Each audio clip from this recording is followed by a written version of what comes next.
Now let's take you live to the field in our play-by-play 10 team. seconds. Let's go do it. Let's go do it. Yeah, I'm on It's right high now. school football on the Q92 Sports Network. Presented by Sarshone Auto Group. Football, catch the fever. From Bob Cummings Field at GlenOak High School, it's time for high school football, presented by the Sarshone Auto Group on Q92 and Q92radiosports.com. Good evening, I'm Clint Scroggs. Brian Bevere with me. And also tonight, Brian Beatty joins the crew for a look at the defending Division II Ohio State champions, the Massillon Tigers, taking on the GlenOak Golden Eagles. Massillon in at 1-0 after a win last week that doesn't really count as far as computer points and all that. They played at the NFL Academy, a team from the UK, in Oregon last week. They won that game 35-20, but a pretty good test against a pretty talented team. And though they won that ball game, a lot to work on this week for Nate Moore and his team as they look to defend their championship. GlenOak got off to a slow start against Cleveland Villa Angela St. Joseph last week. They gave up a 46-yard touchdown run on the third play of the game, and the Vikings ended up winning that one 42-7. It was 35-0 late in the first half before the Golden Eagles got their only score of the night. Massillon have won 17 straight in this rivalry. They've won 17 straight overall, and they handled the Golden Eagles 56-7 last year. And in the last 5 meetings, the Tigers have outscored GlenOak 29-27. So, Brian, you're the coach. Put yourself in Scott Garcia's shoes here tonight. What do you tell your team coming into this ball game? You just got to come out, mentally prepared and be ready to get after them. They had a quick start or a slow start last week, and that's what they got to make up for. Massillon's going to go right at them. They're one of the best ball teams in the state by far. So it saw a little bit of speed last week. They should be a little bit more used to that, but should have a good ball game. All right, we'll take a timeout and we'll hear about the other games tonight on Q92radiosports.com. It's a Score 7 Friday as usual. We'll also hear from the head coach of the Golden Eagles, Scott Garcia. That's all coming up in the next few minutes before we get ready for kickoff from Bob Cummings Field. You're listening to high school football presented by the Sarshone Auto Group on Q92. Sarshone Auto Group is Ohio's fastest growing automotive group with 6 locations in Northeast Ohio, So featuring top brands like Chevy, do Ford, previews of Ram, all the other Jeep, games. Dodge, and more. Experience sent the one of this one fast, to friendly, everybody else. no-pressure apprach to car So he buying. plays all that makes those, and then he'll play. Sarshone truly different. Visit Sarshone today or see the selection of thousands of new and used vehicles at Sarshone.com. Sarshone Auto Group, an official partner of the Cleveland Browns. Week 2 of the 2024 season sees us in Beloit, Peacock Stadium at West Branch for the matchup between the 0-1 Woodridge Bulldogs and the 1-0 West Branch Warriors. These two teams met twice last season, first in Week 2, West Branch a 34-13 winner, then again in Round 1 of the playoffs. The Warriors winners again, 33-20. Woodridge enters tonight's game coming off of a 6-7 loss last week against Revere High School. The Bulldogs, who have 8 returning lettermen from last year's team, had a promising go-ahead drive stall and turn the ball over on downs with 6:37 left in the game on the Revere 20-yard line. Revere was able to run out the clock, giving Woodridge their first loss of the year. First-year junior quarterback Rory Johnson completed 15 of 23 passes for 153 yards. Senior running back Gavin Lynch had 16 carries for 44 yards and 2 catches for 16, but Lynch really shines on the defensive side of the ball, racking up 9 tackles, 4 of them solo from the safety position. Last week was a milestone week for Coach Cooper and the Warriors, a 27-7 victory over the Canfield Cardinals, the only team to beat the Warriors in the last 2 regular seasons. On top of the win, on the last play of the first half, senior Anthony Perry kicked the longest field goal in school history, a 48-yarder, breaking the record previously held by Bo Beagle. Not to be outdone, senior running back Boston Molinick's fourth-quarter touchdown to seal the victory broke 2 school records, most rushing touchdowns at 42 and most all-around touchdowns at 45. Brandon Wells had both those records. The Warriors' defense had an impressive performance last week as well, recovering 3 fumbles and had an interception. A question mark for this week's matchup will be who's at quarterback. First-year starter Jeremiah Thomas completed 12 of 20 passes for 186 yards before leaving the game in the fourth quarter with a leg injury. Find out all these answers and much more tonight on Q92radiosports.com. Join me, Ryan Keller, and my broadcast partner, Mike Voorhees, for the call. Kickoff at 7 o'clock. From Heacock Stadium in Beloit, Ryan Keller, Q92 Sports. Good evening and welcome to week 2 of the 2024 high school football season. I'm Jay Wilhelm with Q92 Sports, and I'm here in Avon as the Eagles play host to the Canton McKinley Bulldogs. Both teams enter with a 1-0 record after nice week 1 wins. The Avon Eagles put teams on notice after handling St. Ignatius 42-21 at Cleveland Brown Stadium to start their 2024 campaign. The Eagles scored 21 points on Iggy before even giving up a first down. The defense made an early statement while the offense flexed its muscle and looked to continue that tonight. The Bulldogs took down Warren Harding in a hard-fought game, 26-19 at Tom Benson Hall of Fame Stadium. A few turnovers and penalties kept it close, but the Pups will have to clean it up if they want to make a statement of their own in their first road test of the season. Join me for this big matchup on Q92radiosports.com as the pregame show starts at 6:30 p.m. with kickoff scheduled for 7.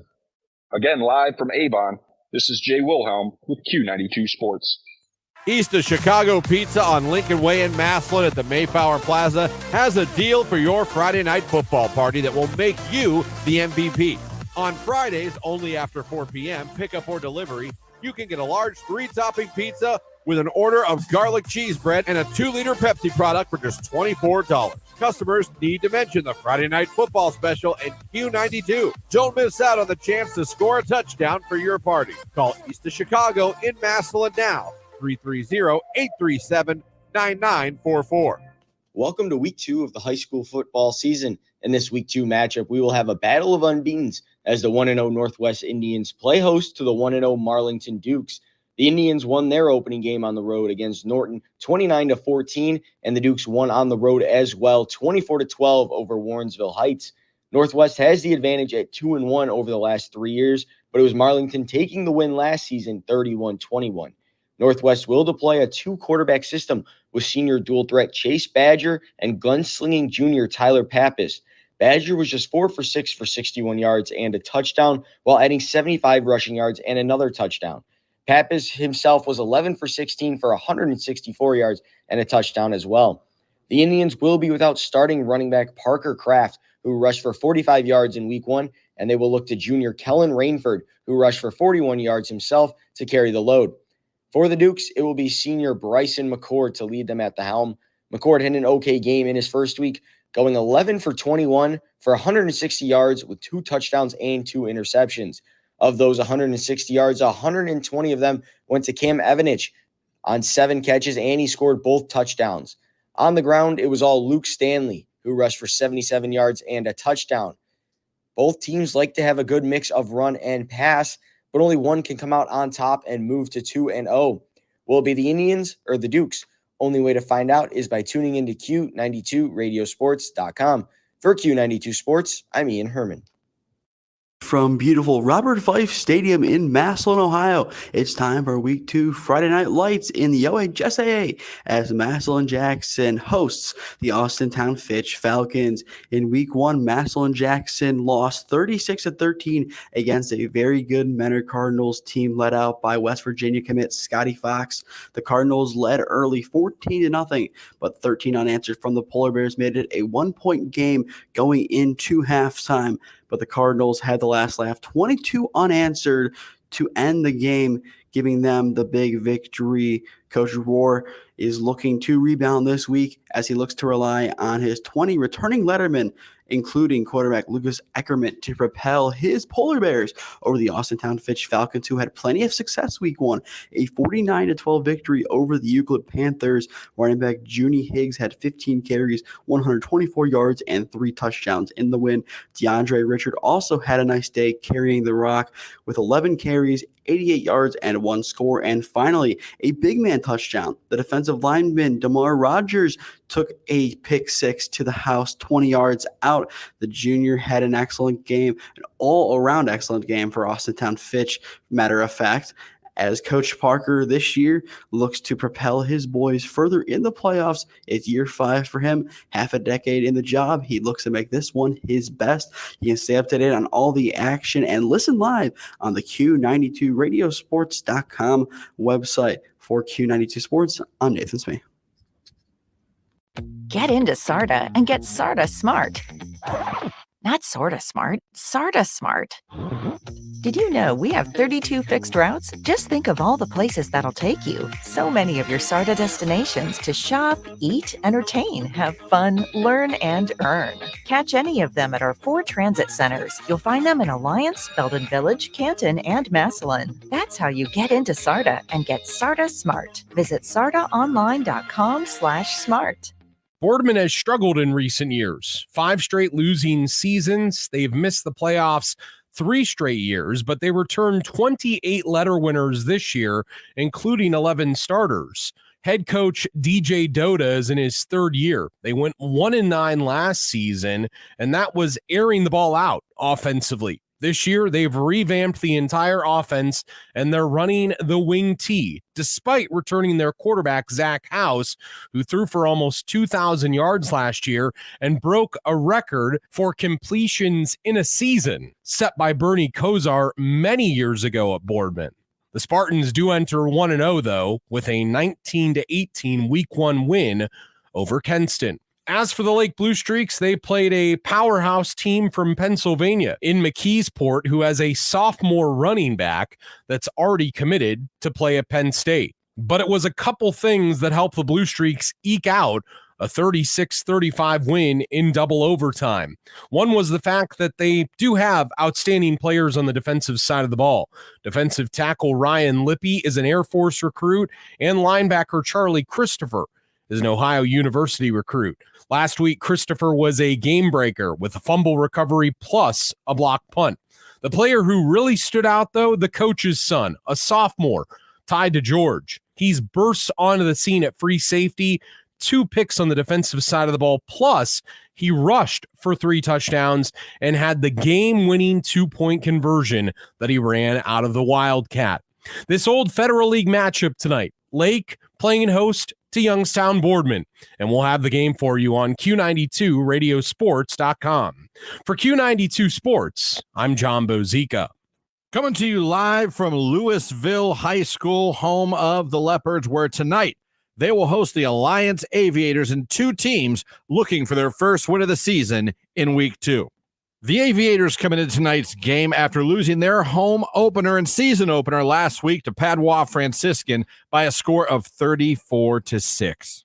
In Coach Goodman's first game ever without quarterback Brendan Zerbrug, who has moved on to the University of Oklahoma.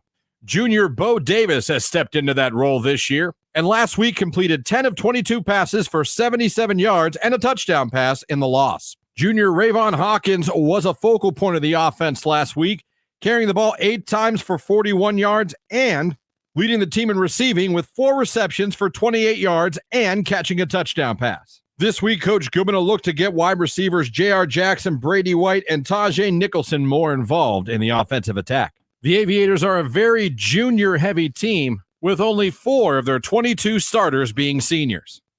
The Louisville Leopards come into tonight's game coming off a tough 12-7 loss to New Philadelphia in Week 1.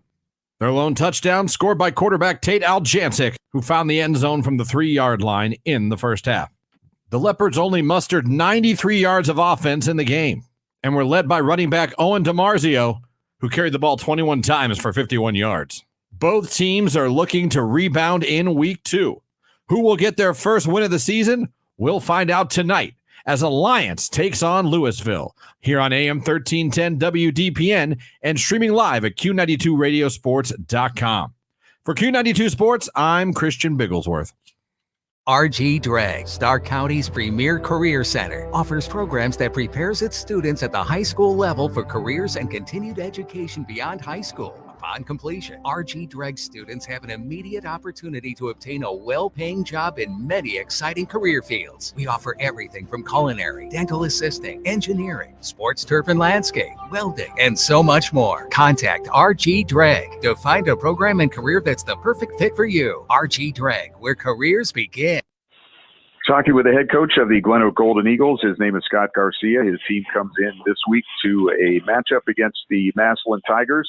And before we get into that game, let's talk a little bit about last week's game against Villa Angela St. Joseph. Of course, a very talented team, a lot of people on the field that can give you some problems. Talking less about them, what did you see in your team in that week one performance that you need to work on, or that you were happy about? Yeah, I guess the first thing is, we had 9 guys on each side of the ball that played their first varsity football game, and to do it against a team like that, it didn't go so well for us. But as the game went on, getting into that game speed and getting used to to being able to play a varsity football game, we started to settle in and did some good things. We moved the ball up and down the field. We just didn't finish drives. Defensively, we gave up too many big plays. So, those are things we have to get corrected. And, we tried to go, change our practice tempo a little bit and more live game action type things and situational things that we've worked on all week. And, I think that was a big part of it. An old cliche is the team improves the most between week 1 and week 2. Do you see that, and how do you see your team improving this week? Yeah, we've taken it with the approach that it's all about us. It really doesn't matter who we're playing. It's more about us than anything else, and we've made some strides this week. We talked last night after practice as a staff, and I think we got better in the 3 days of practice we've had so far. And, it's one of those things where we're going to have to grow up quick.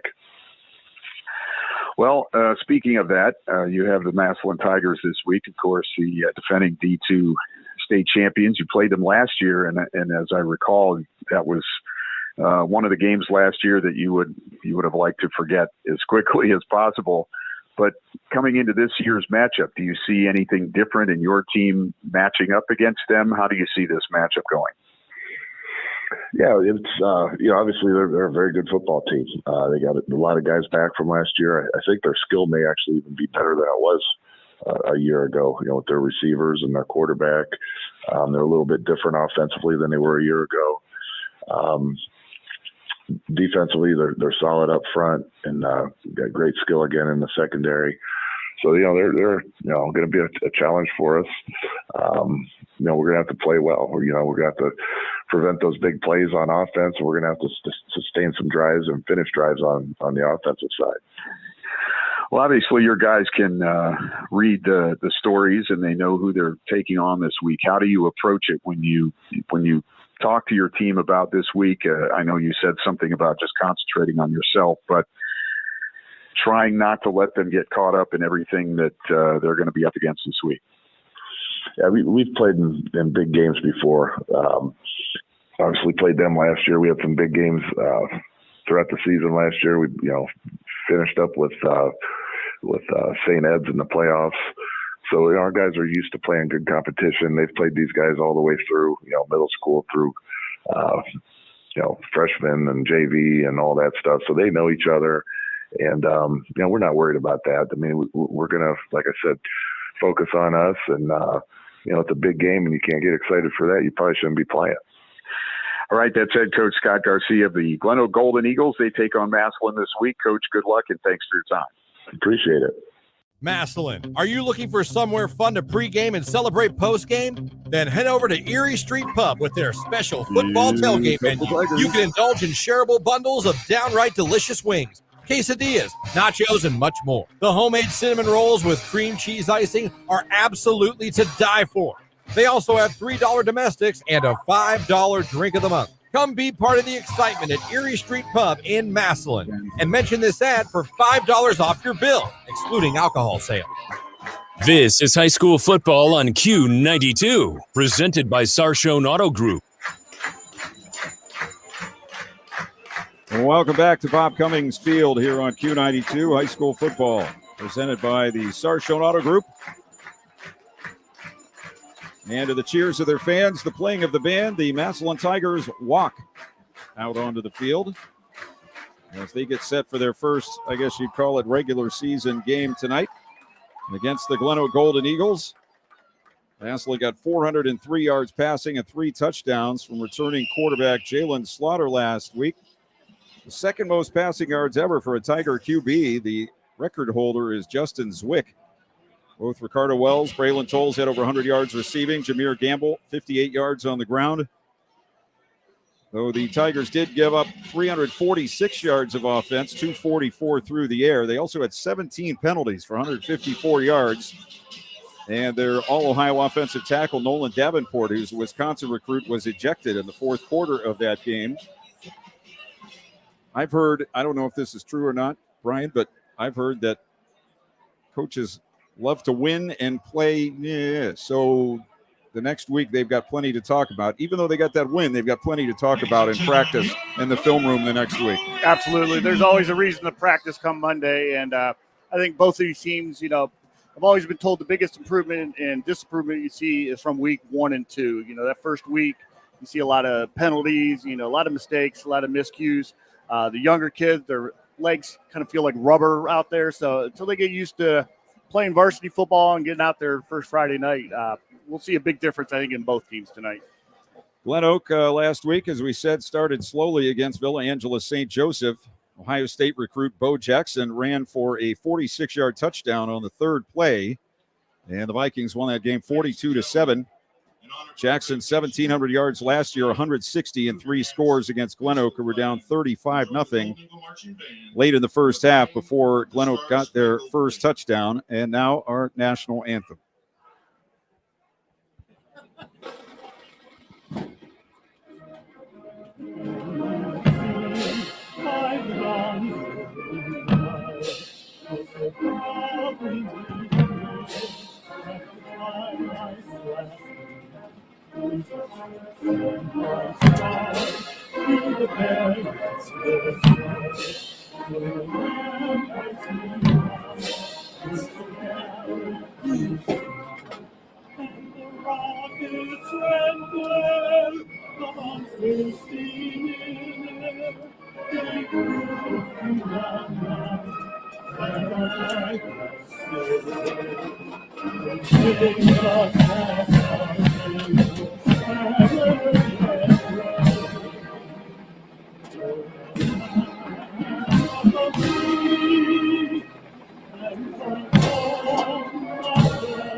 Our national anthem as we get set for Massillon and GlenOak. Not much to talk about as far as the injuries are concerned in the Life Care, Family Health, and Dental Care injury report, though GlenOak was counting on a big man, John Hamilton, 6'3" and 210 as a tight end, but he is out with an Achilles injury. He didn't play last week, won't play tonight, but they hope to have him back in a pretty short time. And catching passes from Adrian Burt. Adrian Burt, the leader of this team, this GlenOak team, all the way around, not just the offense, but he is the leader of the team and showed a lot of poise last year as this maybe the most surprising team in Stark County last year, finishing up with 4 straight wins, 7 wins during the season, getting a home playoff win.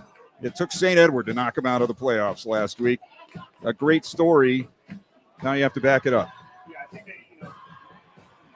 I think they need to, keep that, get the tradition of GlenOak football, back here. Coach Garcia is doing a great job, getting the kids to buy back into the program. And I did get to see GlenOak play a little bit last year, and they were very talented. And I think they still have the talent, just continue improving week to week. Scott Garcia, 14-19 in his second go-round with the Golden Eagles in 4 seasons. He was 76 and 56 in the 12 years ending in 2018. Tigers have outscored GlenOak 29-27 in the last 5 meetings. And they won last year's game 56-7. So we're just about ready for the opening kickoff.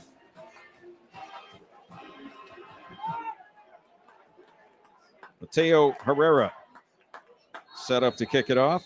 Nope, check that. Nolan Hendricks will kick it off. 2 back deep for Golden Eagles. of GlenOak, and here is the kick. It's going to come down inside the 5 and down at the 2-yard line. Out to the 5, to the 10, and a big hit at the 19-yard line. The return man was Skyland King. And the return tackle was made, I believe, by Jameer Gamble.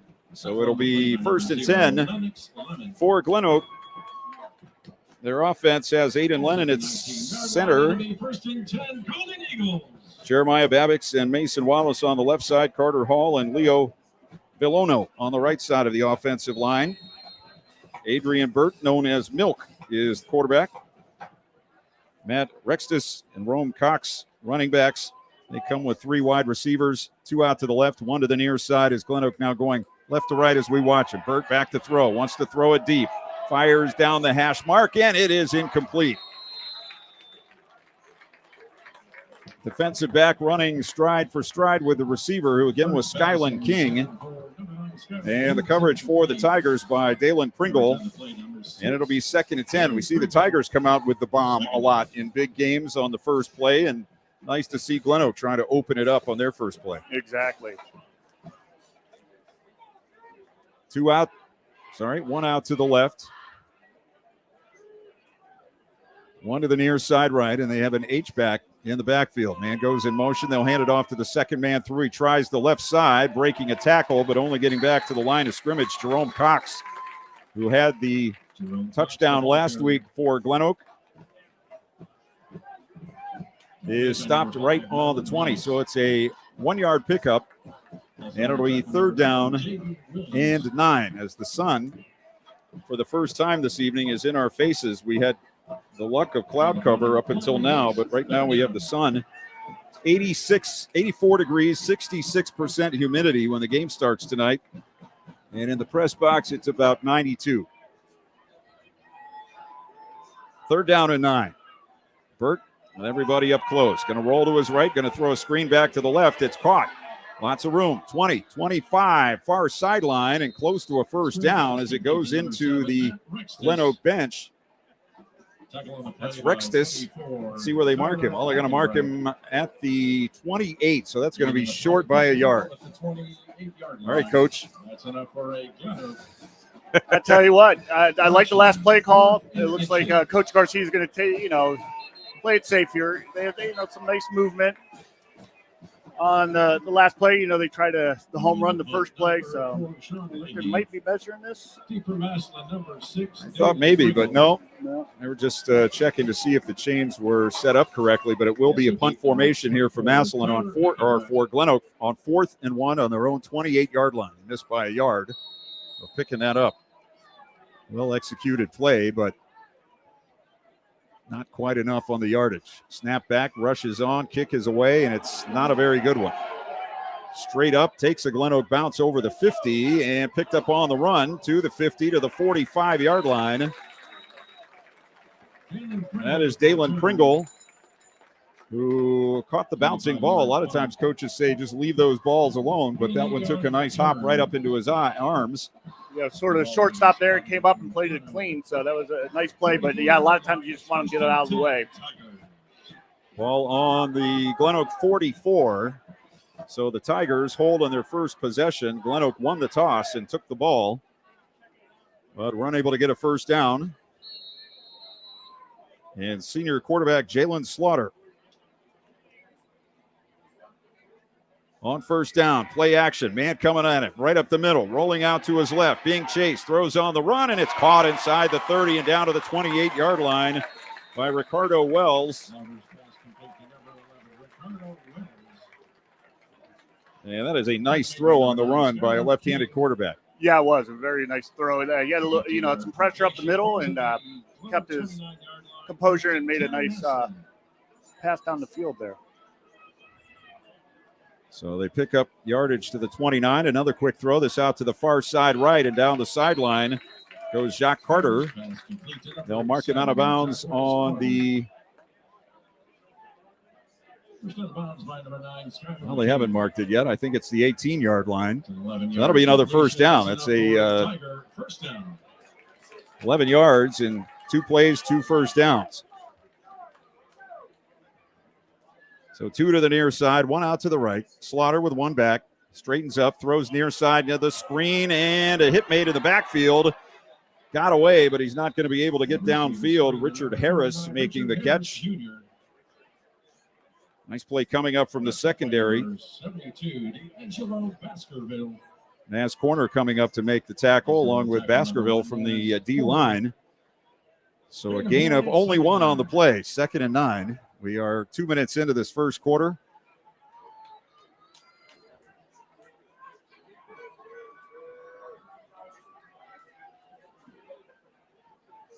And the throw near side, and it's caught on the sideline. And the ball down to around the 11. To bring up a 3rd and about 3 at the 11-yard line. The catch by Braylon Tolles. Gain puts the ball at the GlenOak 11-yard line. It's 3rd down. 3rd and 3. 4-down territory here for the Tigers. And we have movement on both sides of the ball. Let's see which way the flag will go. The right tackle and the left defensive end both moving.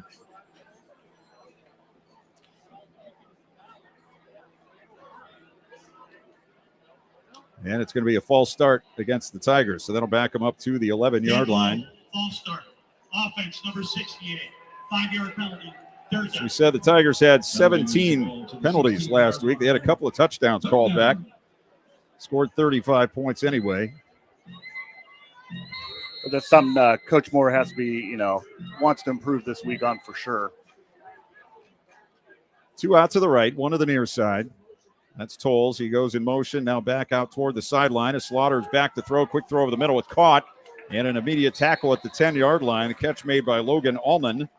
Slaughter's pass complete to number Junior 13, tight end. Allman. So that'll bring up a 4th down. Tackle made by number 44, David Potter. And a couple. Touchdown. 4th and a couple. It was just looked like a play designed to get closer. Yeah. They have 2 out to the right. That's Carter and Harris. And then Tolles on the near side. Handoff up the middle. And a 1st down and more to the 6-yard line. Goes Jameer Gamble. Gamble led the Tigers last week, 58 yards, and only 101 on the ground, but 400 through the air. So they look to the near side for the play. GlenOak was 3 and out on their first possession. Massillon taking it from the Golden Eagle 44, now down to a 1st and goal on the 6. Tolles out wide to the right. Tight end, 2 backs here, and they give it on the jet sweep. Here comes the runner to about the 2-yard line. That's Carter. Jack Carter down on the 2. Takes it to the outside. One of the top players for GlenOak, David Potter, the senior linebacker, one of their captains, made the tackle there. It'll be 2nd and goal on the 2. So the Tigers on a methodical march. Again, 2 backs. Slaughter in the pistol. Hands off on the stretch play to the right, back to the middle, and in for the touchdown goes Jameer Gamble. And the Tigers with the 6 points. Gamble's 3rd touchdown of the season.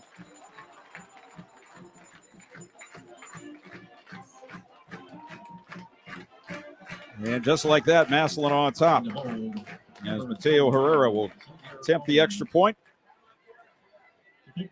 Xavier Owens is the holder.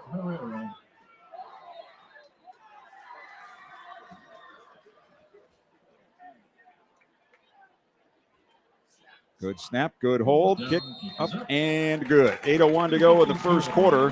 7-0 Massillon over GlenOak. You're listening to High School Football presented by the Sarshone Auto Group on Q92.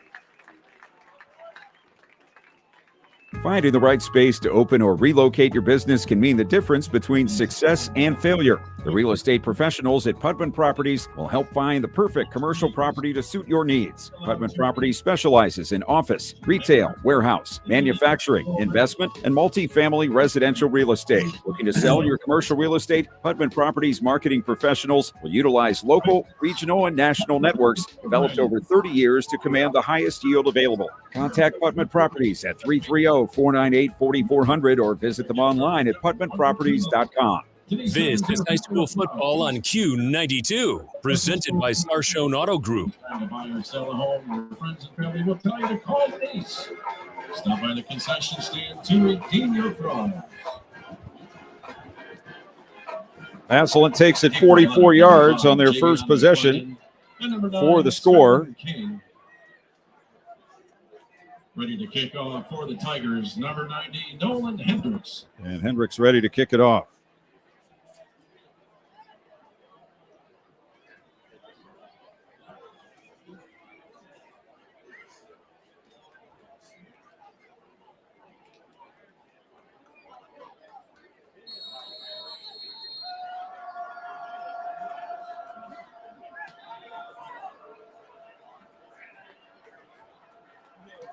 And the kick coming to the near side. Again, it's deep and along the sideline, and it will bounce into the end zone for a touchback. Right along the sideline, it was a toss-up as to whether it might go out of bounds or into the end zone. It is a touchback, and the Golden Eagles will take over first and 10 on their 20. Not a lightning-type drive for the Tigers there, but very methodical the way they moved. Yeah, they just played pitch and catch all the way down the field. And, when they get inside the 10, fourth and short, they run the ball, right up the middle, get the first down, and then they run the ball in the end zone. So I thought it was a great drive for them, and that's what great teams do.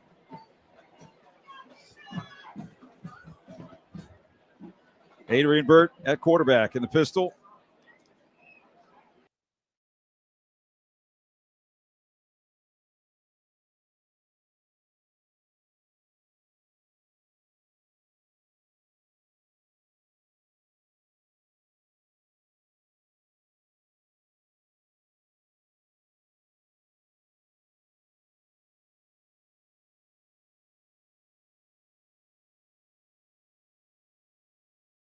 Sarshone Auto Group is Ohio's fastest growing automotive group with 6 locations in Northeast Ohio, featuring top brands like Chevy, Ford, Ram, Jeep, Dodge, and more.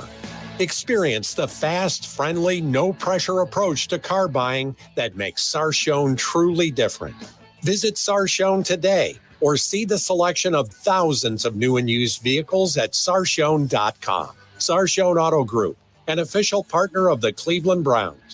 East of Chicago Pizza on Lincoln Way in Massillon at the Mayflower Plaza has a deal for your Friday night football party that will make you the MVP. On Fridays, only after 4 p.m., pickup or delivery, you can get a large 3-topping pizza with an order of garlic cheese bread and a 2-liter Pepsi product for just $24. Customers need to mention the Friday night football special and Q92. Don't miss out on the chance to score a touchdown for your party. Call East of Chicago in Massillon now. 330-837-9944. By choosing Life Care Family Health and Dental in Canton as your medical home, you'll have access to a variety of integrated health services, including dental, vision, women's health, children's health, and behavioral health. Life Care's goal is to provide comprehensive and coordinated medical care to maximize health outcomes for you and your family. If you are sick, we have same-day appointments for our current patients. For information on how to become a new patient, visit lifecarefhoc.org. At Life Care Family Health and Dental, you will never get turned away. Looking for that perfect summer glow all year round? Carolina Sun has you covered. Located at 3535 Wales Road, we are your go-to spot for premium tanning services. And guess what? You can save big with our Membership Monday deals. Just find us on Facebook to unlock exclusive offers. Whether you're getting ready for a special event or just want to keep that sun-kissed look, Jesse's team at Carolina Sun is here to help. Visit us today and shine brighter tomorrow. Carolina Sun, where the sun always shines.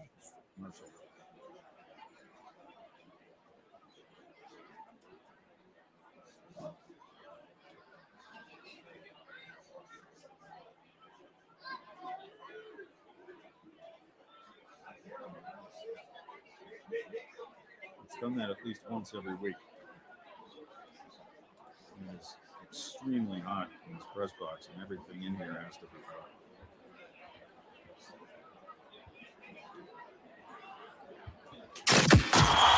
Craving bold, mouth-watering wings? Wingstop in Massillon has you covered. Whether you're a fan of West Buffalo, sweet and tangy barbecue. Jerome Cox was the injured player there, and now he's going to be helped off the field. Coming back for more. Didn't Carry see out or what order happened, online but for the play was over, Located and then right he went here in down Massillon at 15 and Tommy had a Evans Drive.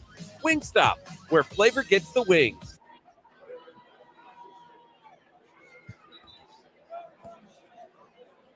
He's happy to be helped off the field.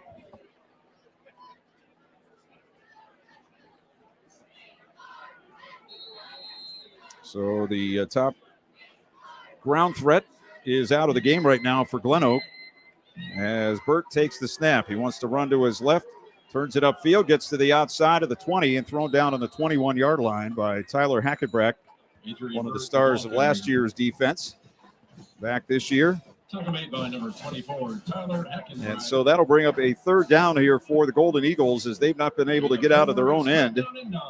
It'll be third and about 8.5. With the ball at their 21-yard line. 6.5 minutes to go in the first quarter. And Massillon already on top 7-0.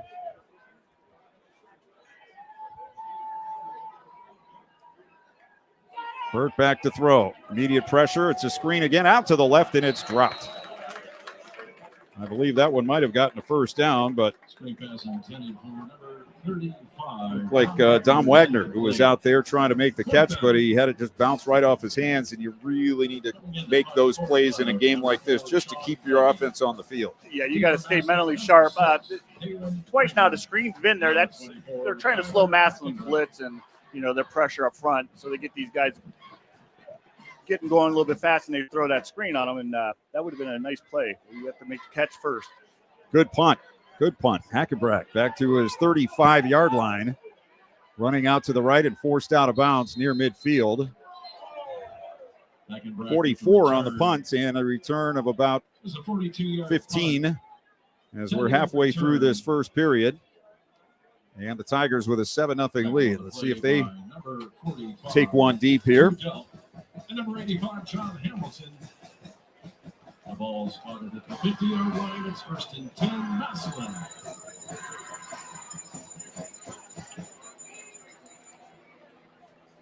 Lake up on Boardman 7-0 in the first quarter on the Sardis scoreboard. Norwayne 3, Central Catholic 0. Here it's 7-0 Massillon. And Jalen Slaughter, who started half of his freshman year or more, all of his sophomore year, and then lost a job last year, and he's back this year. From the 50, first and 10.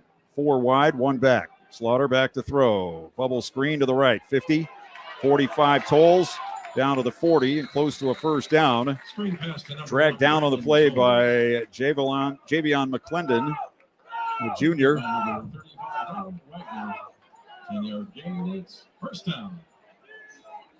So they pick up 10 on that play. Even when you defend it pretty well, you're still giving up a first down.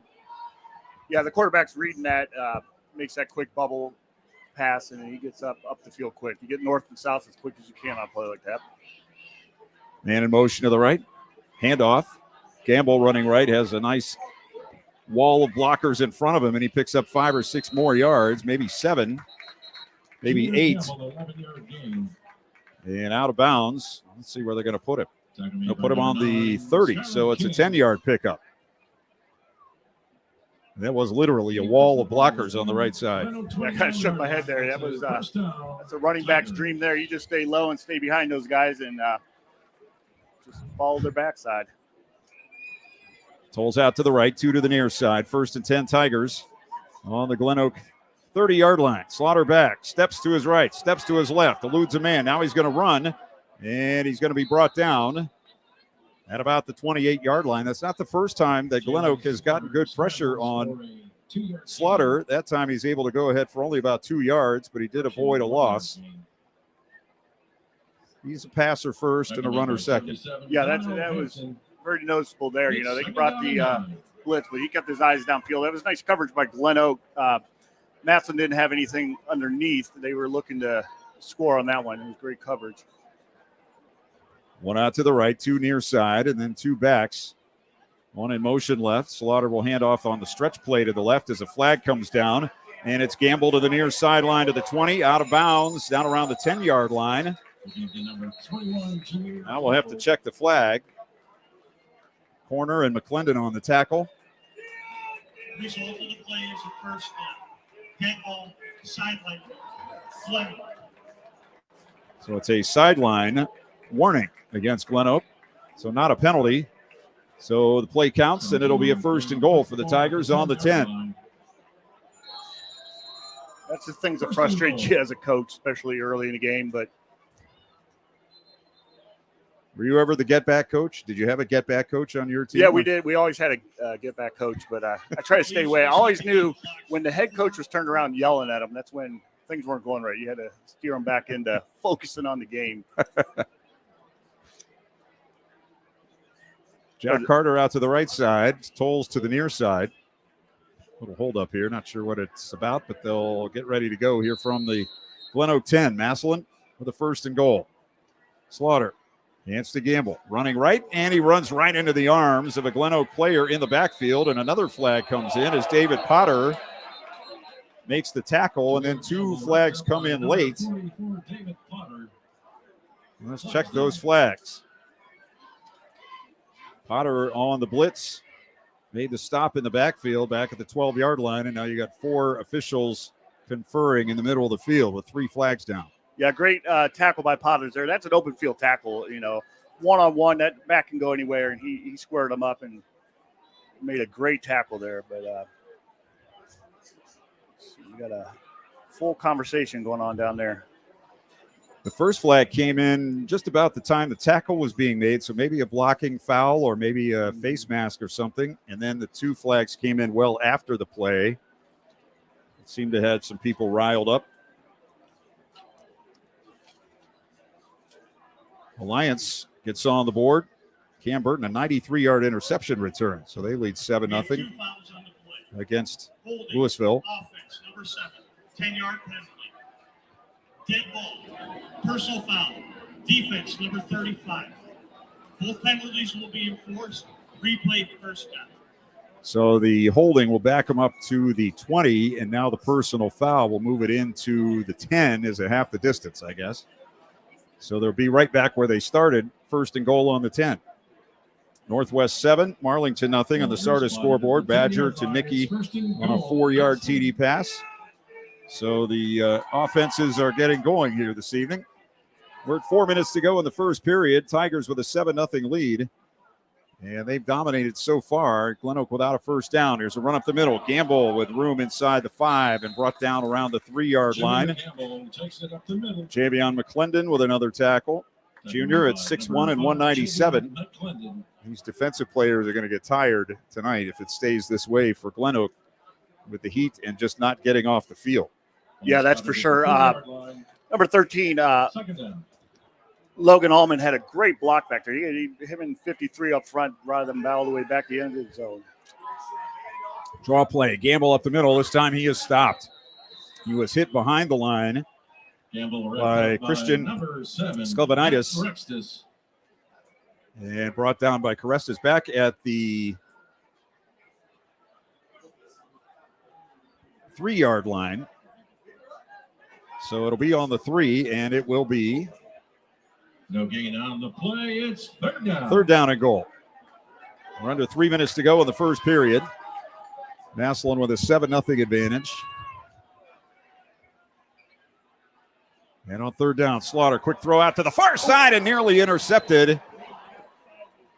Dean to McKinley jumped in front of that route, and the pass went through his hands, but he was able to deflect it and keep it out of the hands of Braylon Tolles and set up a 4th and goal from the 3, and the Tiger field goal team will come out. Yeah, that's a small win here for him, for GlenOak. You know, hold them 1st and 10, 1st and goal. You know, got to take advantage of everything they could. Great defensive play there by the corner. I don't know if he'd have been able to take it back all the way, but he had a lot of green in front of him if he had been able to hold on to that ball. Absolutely. Xavier Owens, the long snapper, 52, Christopher Fair. Mateo Herrera, junior kicker from the 10. It's basically an extra point. Puts it up and puts it through. Timeout, 2:35 to go in the first quarter. It's now Massillon 10, GlenOak nothing. You're listening to High School Football presented by the Sarshone Auto Group on Q92.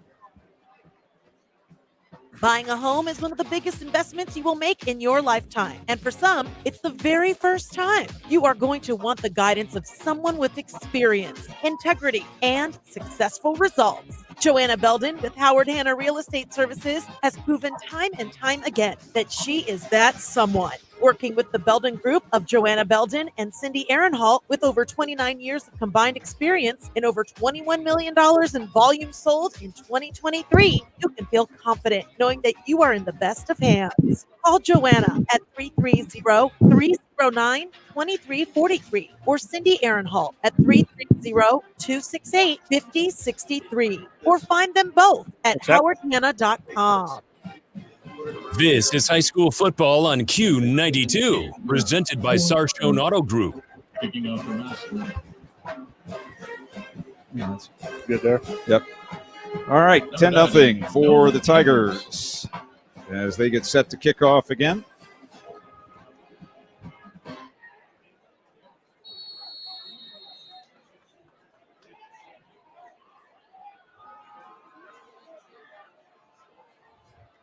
West Branch up on Woodridge, 6-0 in the first quarter on the Sardis scoreboard as the kickoff comes down to about the 3-yard line. And across the field and nowhere to go for the return man who's brought down on the 13-yard line, Skyland King. A lot of times you see guys who are used to being the fastest man around, and then they run into a team like this. You can't go across the field against the Tigers. No, kickoff on a kickoff return, no matter what, you're taught you got to get north and south. You make one move, and you get straight ahead. Now on a punt return, it's a little different. You can dance, but on a kickoff return, you want to get north and south. So GlenOak will take over 1st and 10 with 2:26 left in the first and a 10-0 Tiger lead, looking for their 18th straight win here tonight.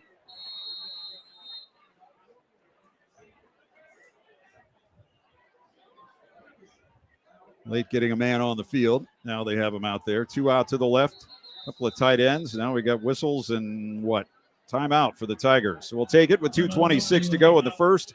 10-0 Massillon. You're listening to High School Football presented by the Sarshone Auto Group on Q92. Did you know in 1885, Frank and Charles Menches invented the hamburger at the Erie County Fair in Hamburg, New York? Today, Menches continues their legacy with the same ingredients to make their burgers fresh every day and never frozen. Stop in at Menches downtown Massillon and in Canton on West Tusk for Burger Day every Wednesday and get $3 off all burgers. Menches Brothers, you call it a hamburger, we invented it. This is high school football on Q92, presented by Sarshone Auto Group. Pizza Oven for their generosity feeding GlenOak tonight before the game.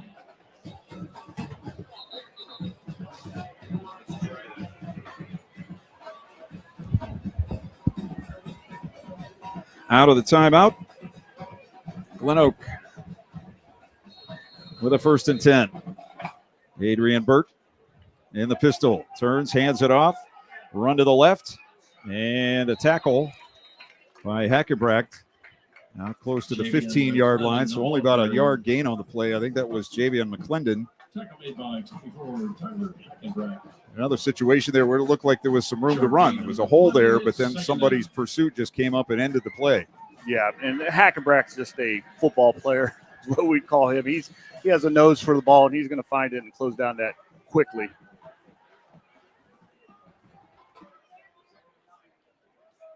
Two out to the left, wing left, and they'll run it again up the middle. And a good gain here across the 20, pushing the pile. And let's see where this play ends. It's going to end about the 23-yard line, and that's very close to a first down, which would be GlenOak's first of the evening. Looks like it's going to be just a little bit short. 45, Michael Knight Jr. So it'll be 3rd and 1. Down to the last 90 seconds of this first quarter. And GlenOak would love to just get a yard here if they possibly could. And Burt in the pistol. Empty backfield on 3rd and 1. 2 near side. 1 out to the left. Wing and a tight end to the right side. And Burt going to run to the right. Student body right, first down and more. Cuts back across the 30, 35, and out to the 38-yard line. Goes Adrian Burt, the senior. And a very well executed play there by the Golden Eagles to get that first down. I was worried about them running to the side or running off tackle on that play, but it got more than enough. Yeah, absolutely. And a guard tackle pull there, come to the right, and they let him right up through the gut there. That was a nice play by Coach Garcia. Bird was 7 of 13 for 60 yards passing last week, and he ran for 41 yards, and now we have more whistles.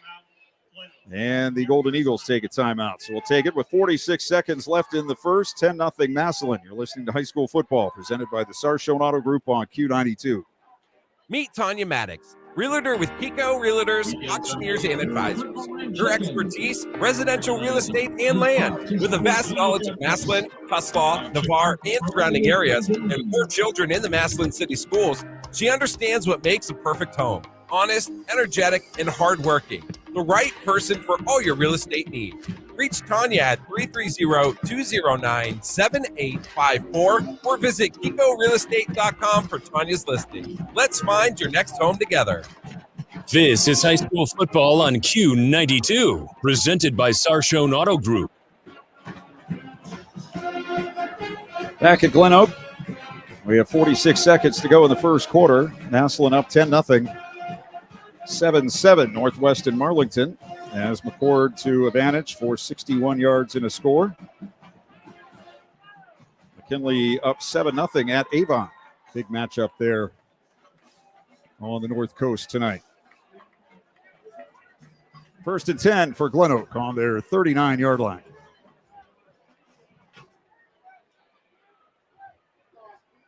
One back, 2 out to the left, 1 to the near side. They have a wing left side as well. Man goes in motion. They pass him the ball around the left end on the jet sweep, and he's brought down for a loss. He got back up and tried to run, but just missed the cut there. If he would have cut up inside number 5 there, that would have been a nice play. He just tried to string it out too much. You need to put that foot in the ground and get north and south a little bit quicker on that.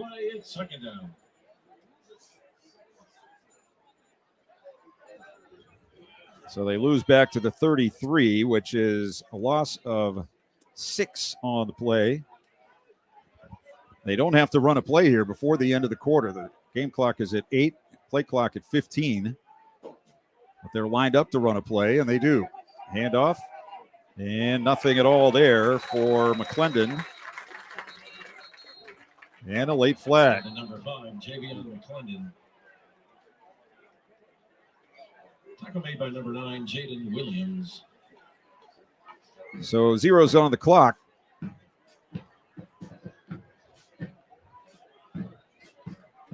We'll check the penalty when we come back. It'll be, well, let's see. We'll make sure. Maybe if it's after the play. If it's on the defense, we might get another offensive play here. Dead ball. Personal foul. Defense, number 24. 15-yard penalty. 3rd down. It's the end of the first. All right, penalty against the Tigers, and that will be the end of the first quarter from GlenOak.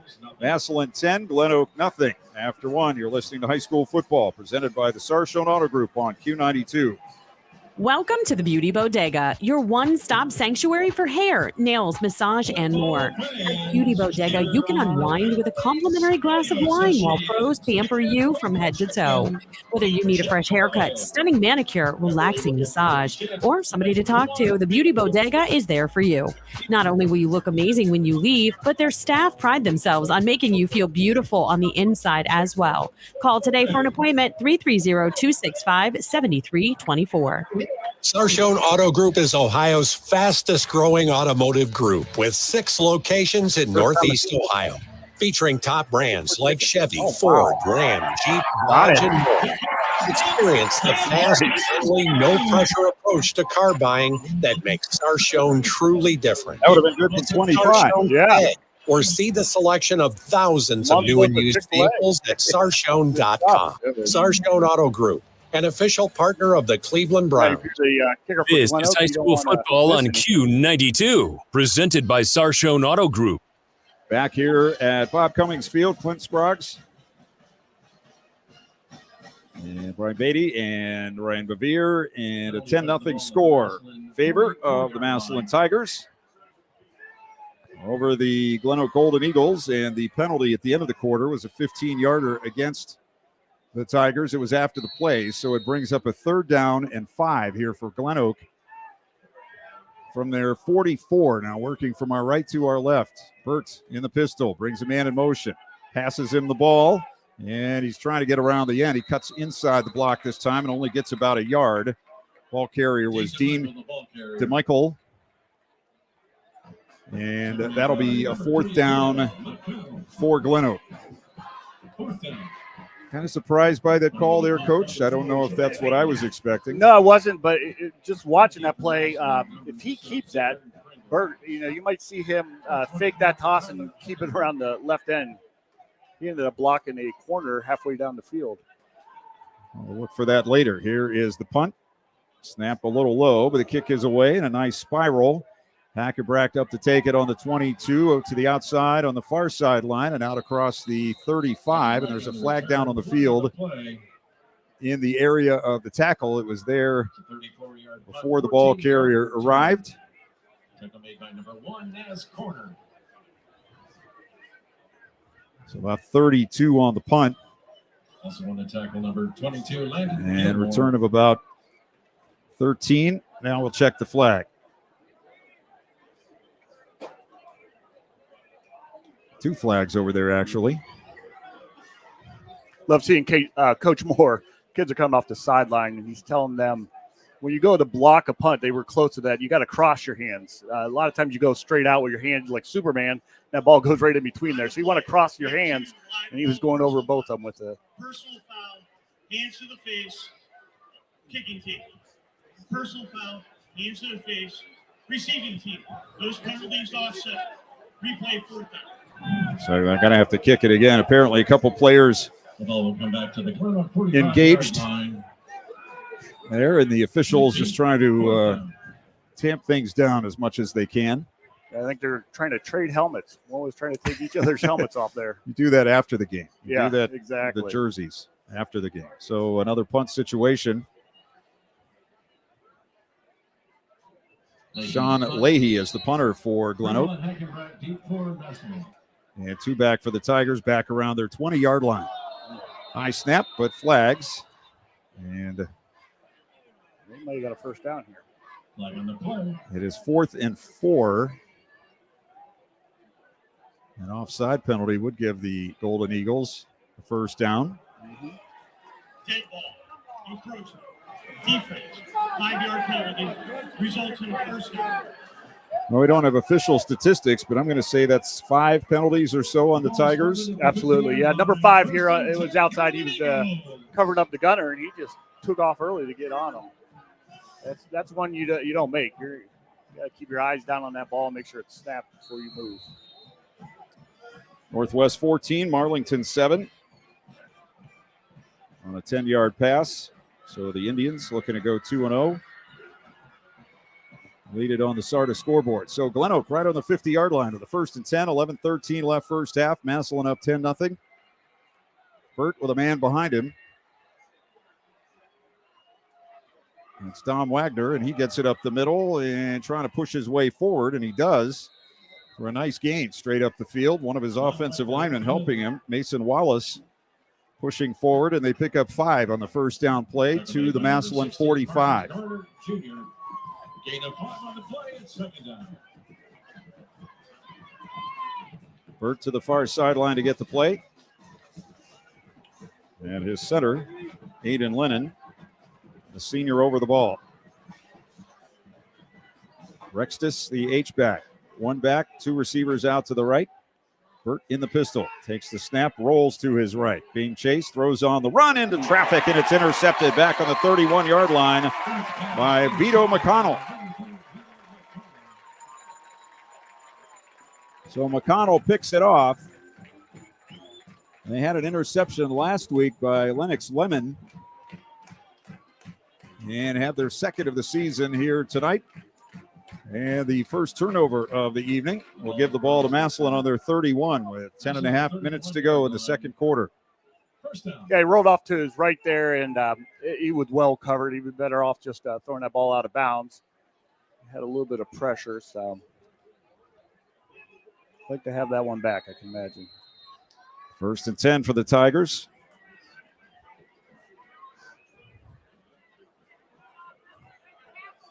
Play clock down to 16 as they get out to their positions.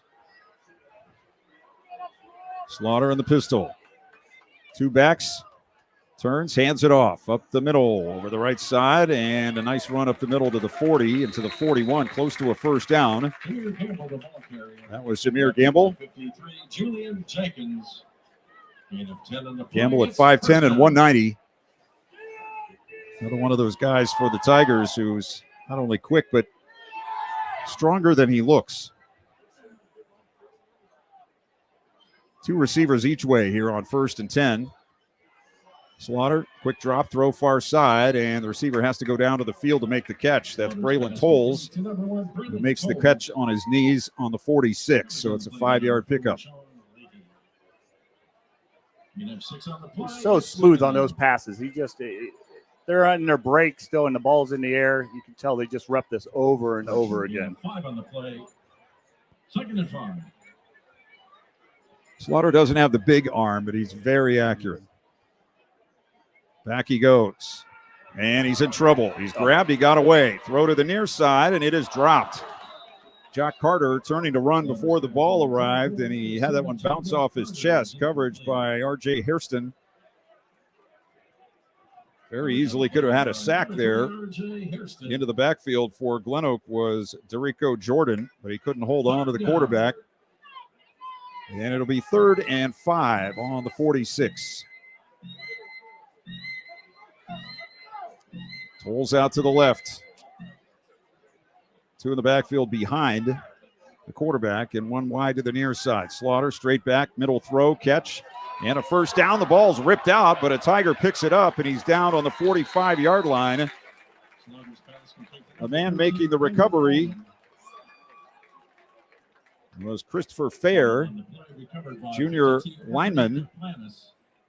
After the pass was caught over the middle by the tight end, Logan Allman, had it ripped out, but the lineman there to pick it up and keep possession for the Tigers on the GlenOak 45.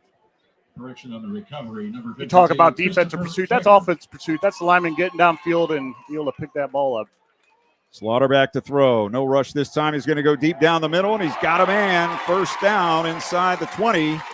Over the shoulder catch by Vito McConnell, who had the interception on the last possession for GlenOak, and now he has the deep catch down to the 18-yard line. So 27 on the play, and another very accurate throw by Jalen Slaughter. Balls at the GlenOak 18-yard line. First down. First and 10 on the 18. 8:48 left in the first half. Tigers by a 10-0 count. Gamble to the left of his quarterback. He gets the handoff, tries the middle, now bounces to the outside around the corner. 15, 10, 5, touchdown. Jameer Gamble from 18 yards out. And the Tigers on the board again. Yeah, they take advantage of that turnover. A nice drive by the Tigers there. Put the ball on the ground once there and got lucky, got the recovery, but overall, a nice drive by the Tigers. Herrera for the extra point.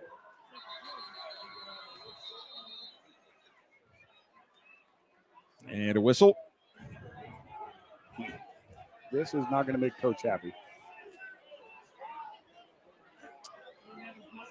And did he not have his mouthpiece in? What was the problem? The holder has to come out of the game. He's standing on the sideline now, and he's going to be replaced by Braylon Tolles. Xavier Owens has been holding just before the snap. An official from the far side came in and made a sweeping motion along the ground, and the holder just got up and ran off the field.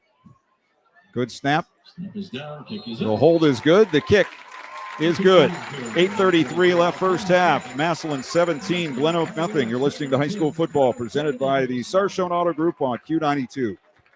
RG Drag, Stark County's premier career center, offers programs that prepares its students at the high school level for careers and continued education beyond high school. Upon completion, RG Drag students have an immediate opportunity to obtain a well-paying job in many exciting career fields. We offer everything from culinary, dental assisting, engineering, sports turf and landscape, welding, and so much more. Contact RG Drag to find a program and career that's the perfect fit for you. RG Drag, where careers begin. This is high school football on Q92, presented by Sarshone Auto Group.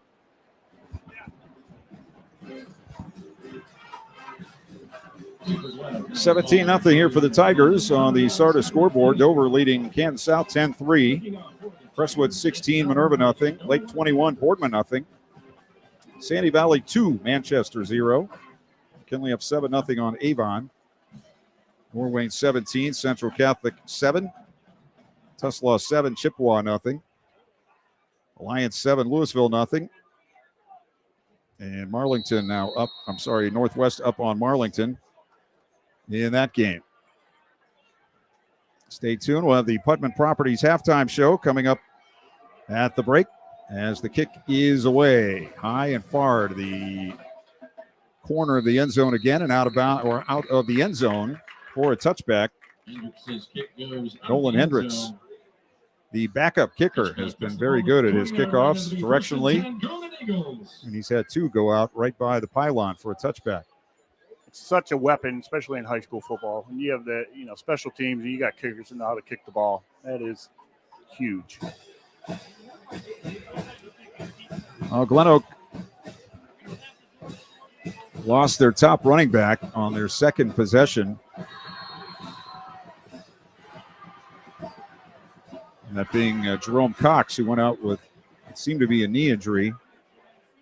He had 94 yards and a touchdown last week, so they're having to replace him. And here's a run up the middle that ends up being a run around the end and not a run for very far. In fact, the ball carrier, McClendon, goes down in the arms of Trayon Williams, a junior. And so they'll lose a yard on the play, 2nd and 11.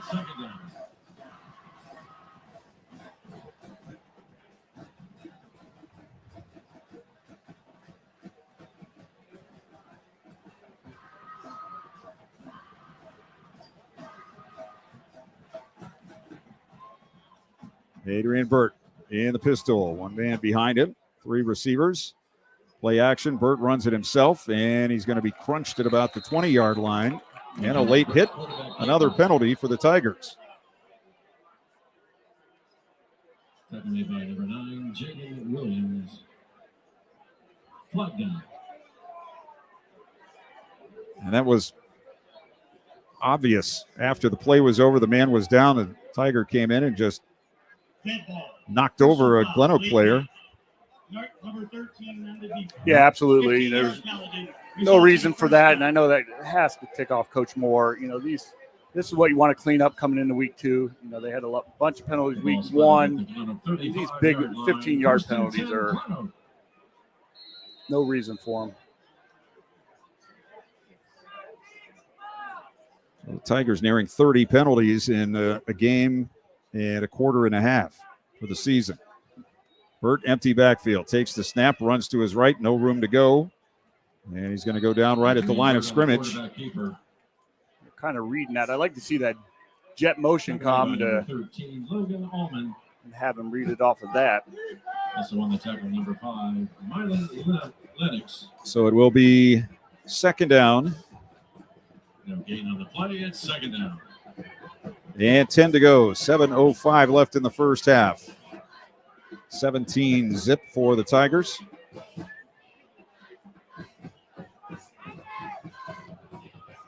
Massillon will take on Bergen Catholic from New Jersey in their first home game next week. Here's Burt firing near side, wide of the mark and incomplete.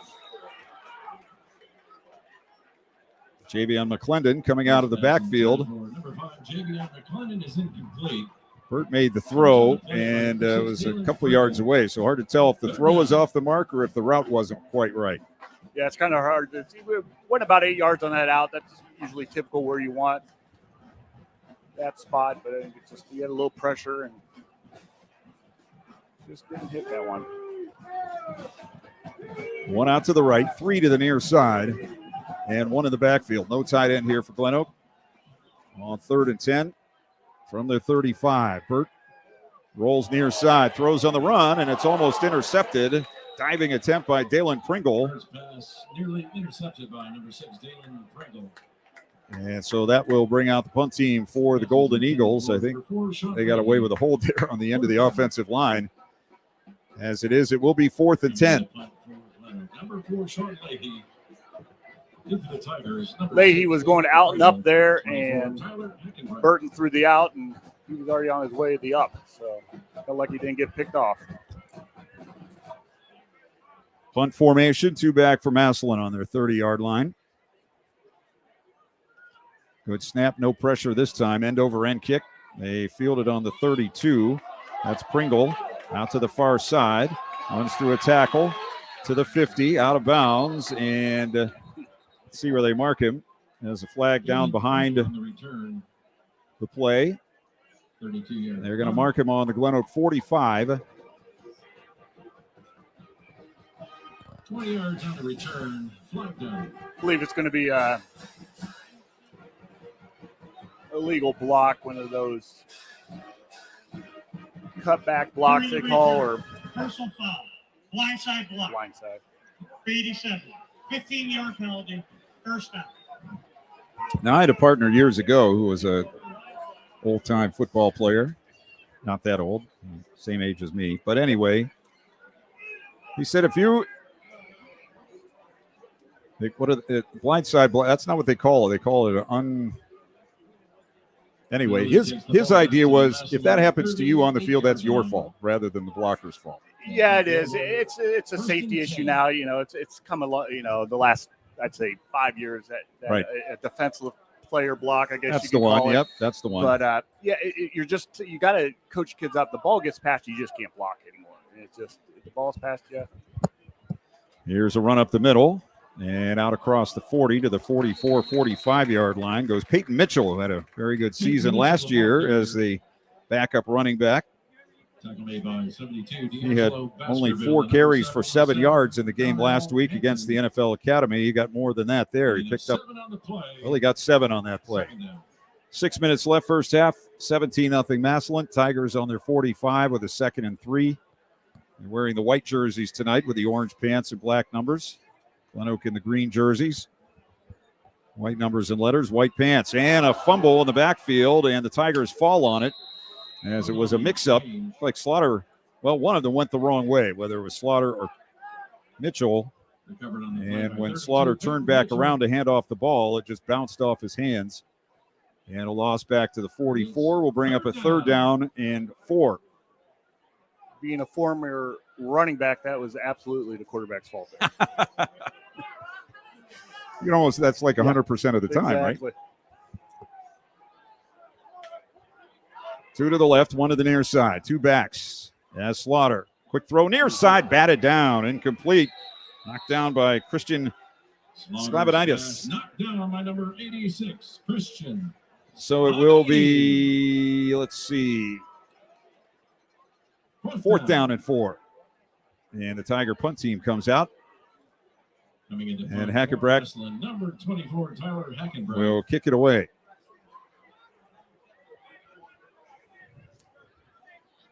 Deep for GlenOak, number 3, R.J. Hairston.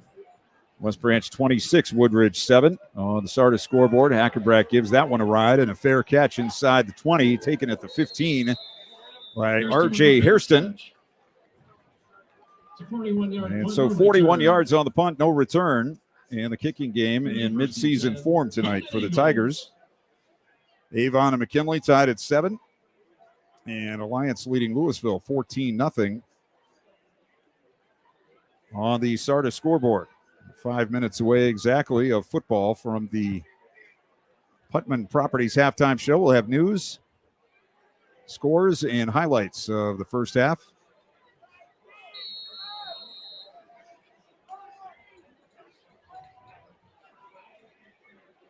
And on first down, again, deep in their own territory from their first 15, it's Burt rolling out to his right. Stepping up, throwing into and out of the hands of the receiver. That pass had some jet fuel on it at the 21-yard line, intended for Hairston, a little behind him.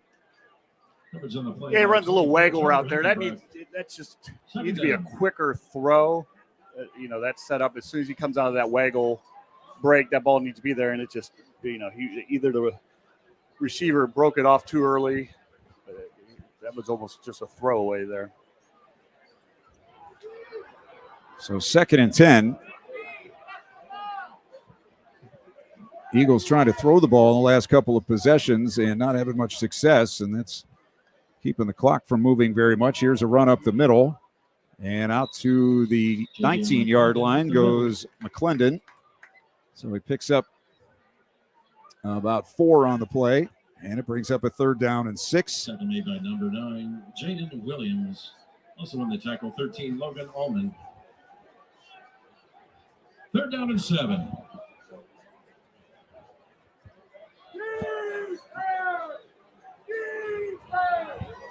GlenOak to the line of scrimmage on a 3rd and 6, ball at their 19-yard line.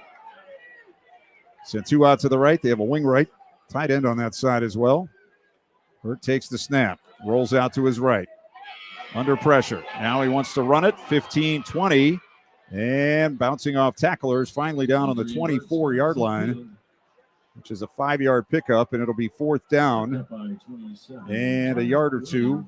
4th and 1, actually. Another 4th and 1 for GlenOak deep in their own territory, but you really can't go for it at your own 24-yard line. If I was Coach Garcia here, I'd let this clock run down. Play clock. Massillon's just sitting in that zone in those coverage, and there's just not a lot there. They snap it, and the kick again away. A nice high floating kick. But nobody there as it's taken in by the return man at the 50. It's Dalen Pringle trying to cross the field, and he's gang tackled on his own 47-yard line. 32-yard punt, 3-yard return. So a punt of about 32. And the Tigers take over 1st and 10 on their 47-yard line with 3:18 to go in the half and 2 timeouts.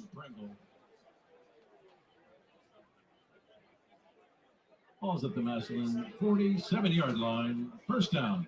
Alliance 14, Louisville 7. 3:04 left in the first half on the Sardis scoreboard. DiMarzio takes it in for 26 yards. Dover 10, Canton South 3. Crestwood up on Minerva, 16-0. 1st and 10, Slaughter back, looking deep, goes over the middle. Nobody there, though, for his team. There were 3 GlenOak defenders, but the ball was over all of them and incomplete. The intended receiver was Jock Carter, but it will be a 2nd and 10. Carter fell out of his break there, looking to go down the middle, and the only thing was there was green shirts. Lake up now 21-0 on Boardman in the second. Hoover and Hudson, no score. And Manchester up on Sandy Valley 7-2 as a run goes up the middle. And Peyton Mitchell inside the 45 down to the 44-yard line. He picks up about 9 on the play. And it brings up a 3rd and 1 here for the Tigers with 3 minutes left in the first half. Xavier Owens will come in from the near side. They'll also get, I thought Camden Lynch was coming in, but Allman will come in as the extra tight end. On this 3rd and 1. And they moved the ball. Looked like started to snap the ball and then stopped. And another penalty against the Tigers. Dead ball. Illegal snap. So that'll make it 3rd and 6. 5-yard penalty, 3rd down. McKinley moves the ball back to the 49-yard line. It's Not sure what Massillon's cadence is, but I don't know if the center thought it was just on first sound because no one else moved. He was hoping nobody saw that. Yeah.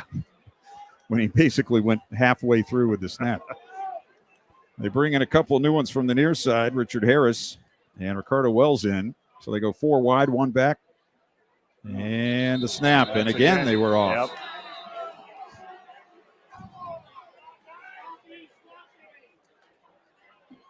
That's another one. No reason for wide receivers to jump off. Now, he's saying that the center, of course, he's going to blame the center again, but you got to watch the ball when you're outside. You're not listening to the count. You're watching the ball. The clock will start on the snap. On the snap. So that'll back it up to the Tiger 46. So it'll be 3rd and 11. And 3rd and 1, but 2 straight procedure calls. Trips out to the left, 1 to the near side. Slaughter takes the snap. He's back to throw. Pressure up the middle. Gets away, throws to the near side, and it's a catch and a first down inside the 40 at the 37-yard line. Braylon Tolles coming back to the ball. And Slaughter put it right on his chest. So that's on the 38-yard line. Threw that ball about 25 yards. Fading to his right as a left-handed quarterback and put it right on target.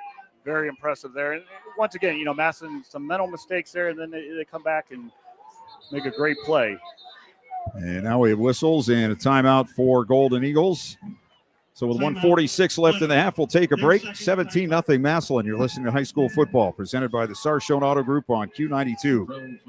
Hey, Massillon, get ready to smile. Smiley's is back and better than ever, now open Monday through Sunday. Craving authentic Italian cuisine or mouth-watering pizza? Smiley's Italian and Pizza Restaurant is reopened in their same hometown town, Massillon. Yeah, he's gotten right up the middle. From classic pasta dishes to famous pizzas, every bite is a taste of Italy. Come into Smiley's any day of the week and experience the joy of dining at Smiley's. Smiley's, your new happy place in Massillon.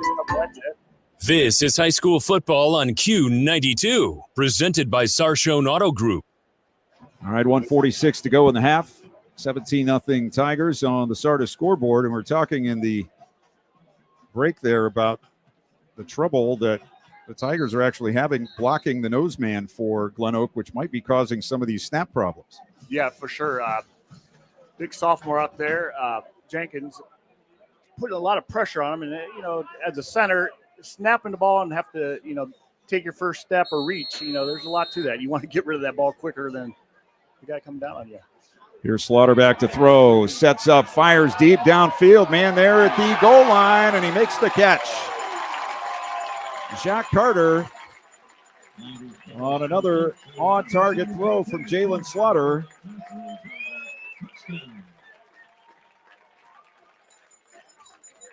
That one from 38 yards away. And that makes it 23-0 for the Tigers. To attempt the extra point, number 86, Mateo Carrera.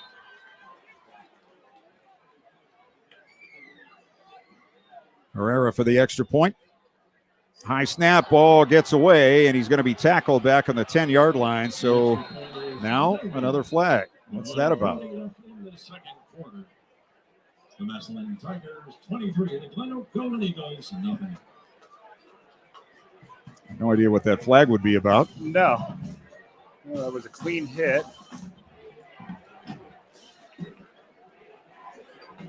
During the try, face mask, defense number 1, half the distance.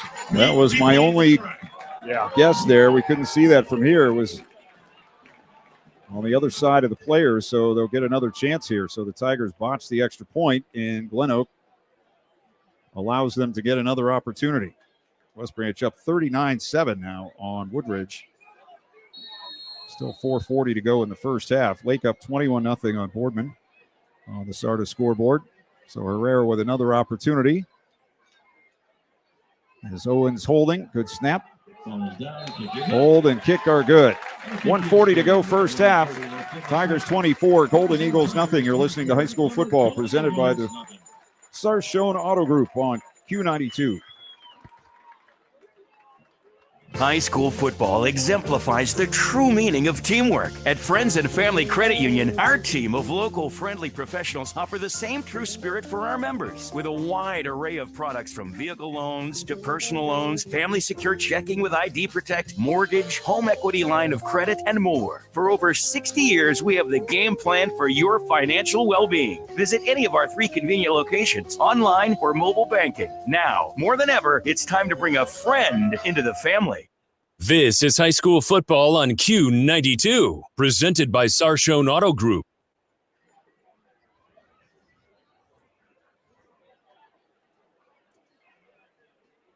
Big pass play for a touchdown there from Jalen Slaughter to Jacques Carter.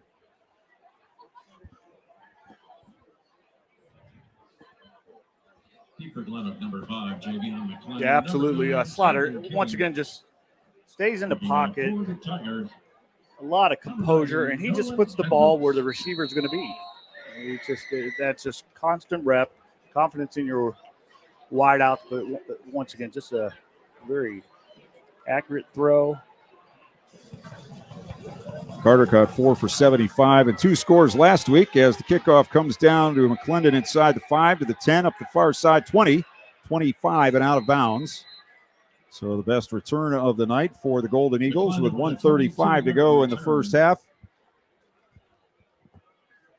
Forced out of bounds by number 9, Jaden Williams. And we'll see if GlenOak can get anything here before halftime. They scored late in the first half last week against Villa Angela St. Joseph.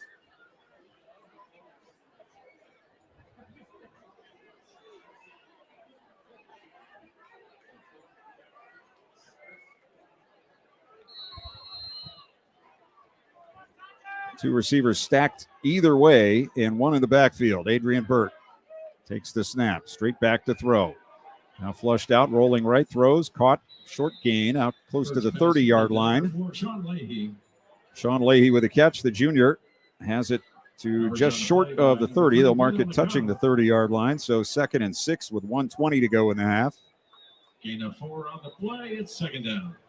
And Massillon takes a timeout. 1:17 to go in the half. They lead 24-0. We'll take a break. You're listening to High School Football presented by the Sarshone Auto Group on Q92. East of Chicago Pizza on Lincoln Way in Massillon at the Mayflower Plaza has a deal for your Friday night football party that will make you the MVP. On Fridays, only after 4 p.m., pickup or delivery, you can get a large 3-topping pizza with an order of garlic cheese bread and a 2-liter Pepsi product for just $24. Customers need to mention the Friday Night Football Special and Q92. Don't miss out on the chance to score a touchdown for your party. Call East of Chicago in Massillon now, 330-837-9944. This is high school football on Q92, presented by Sarshone Auto Group.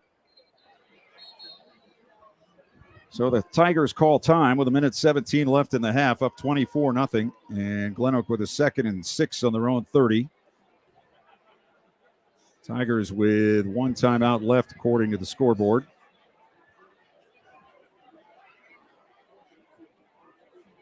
I think GlenOak is out of timeouts. Here is a 2nd and 6. Burt with 1 back, 4 receivers, 2 each side. Burt throws near side. It's caught, man wide open. Out to the 40, to the 41. Goes George Cabritas. And he's out to the 41 with a first down. Very nice pitch and catch there. This is the first time I can remember them coming to the field side. It was really...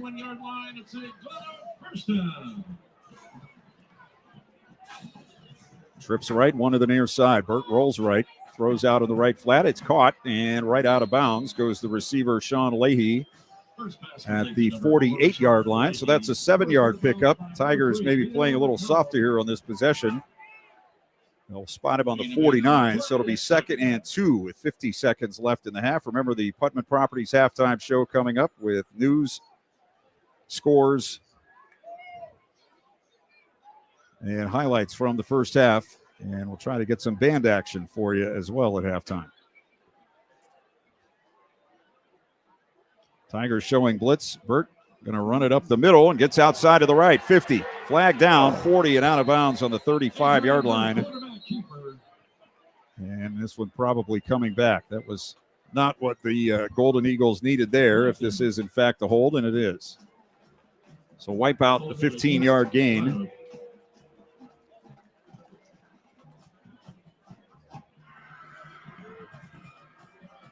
Holding. Offense, number 63. 10-yard penalty. Second down. So that'll back the Golden Eagles up to their 40. Lights up on Louisville at halftime, 14-7 on the Sardis scoreboard. Back to the GlenOak 40-yard line. Second down. Second down and about 20. Actually, it should be first down, right? Here's Burt. Yes. Looking to throw the screen. Nothing there. Now he's in trouble. Going to roll out to his right. Still rolling and throws it in the general vicinity of Leahy on the far side of the field. And that brings up. Now it should be second down. There's 34 seconds left in the half. Chased down by number 9, Jaden Williams. Third down. And a flag after the play. Long after the play.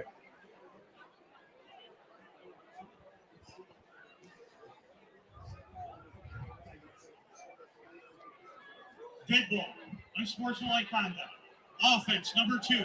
15-yard penalty. Third down.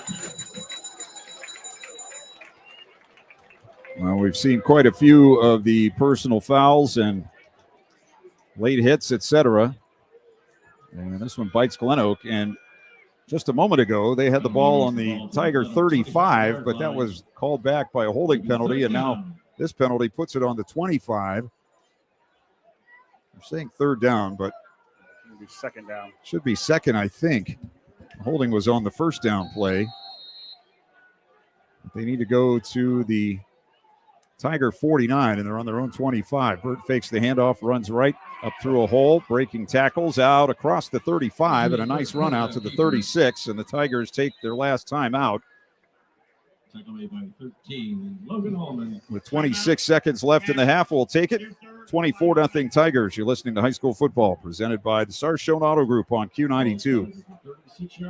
Finding the right space to open or relocate your business can mean the difference between success and failure. The real estate professionals at Putman Properties will help find the perfect commercial property to suit your needs. Putman Properties specializes in office, retail, warehouse, manufacturing, investment, and multifamily residential real estate. Looking to sell your commercial 99% of teams Putman would just Properties let them marketing run the clock out. professionals will utilize local, regional, and national networks developed over 30 years to command the highest yield available. Contact Putman You were Properties. talking about 30498-4400 or visit them online at putmanproperties.com. This is high school football on Q92, presented by Sarshone Auto Group. So 26 seconds left in the half. Tigers have used up their timeouts to get the ball back here with a 24-0 lead in the final minute of the first half.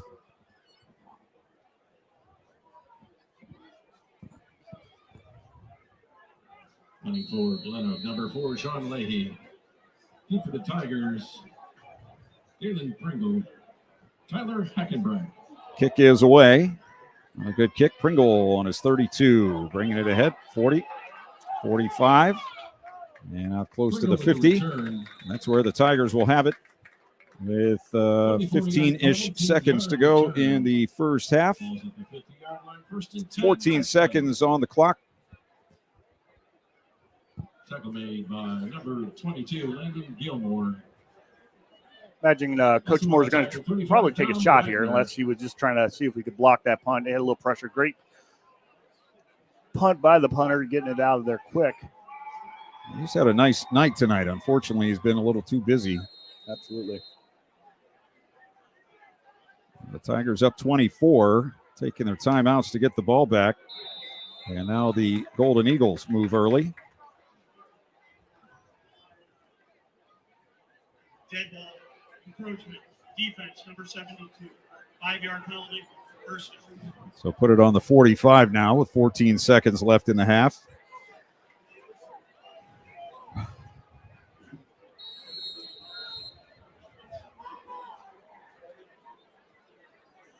Slaughter back to throw. 3-man rush. Throw down the middle. Tapped away by Potter as he was trying to hit Gamble going down the middle of the field, and the linebacker got his hands on that ball to slap it away at the last moment. 9 seconds left in the half. He's been close to a couple of interceptions tonight. Yes, he had. That was a great drop by him, and just getting his hands up. He was definitely beat, so he had to make that play. Slaughter back again. Going to throw it deep again. Ball in the middle of the field, and flag comes down. As they had that ball, they had that well defended. There was no need, but the defender coming from the side tripped up the receiver, Ricardo Wells, down around the 20-yard line. So with 4 seconds, the Tigers will get another shot here from deep in GlenOak territory. Not sure why they're moving up so. That's not a spot foul. No, it's not. They were playing the NFL team last week. They thought they were going to get the ball at the spot.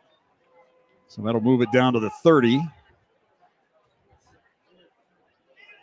And the Tigers will take a shot at the end zone here on the last play of the half.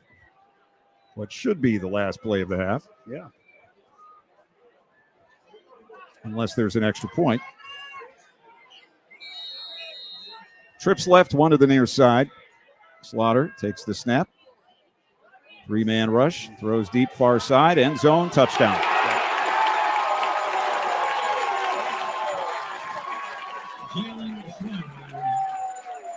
And another flag.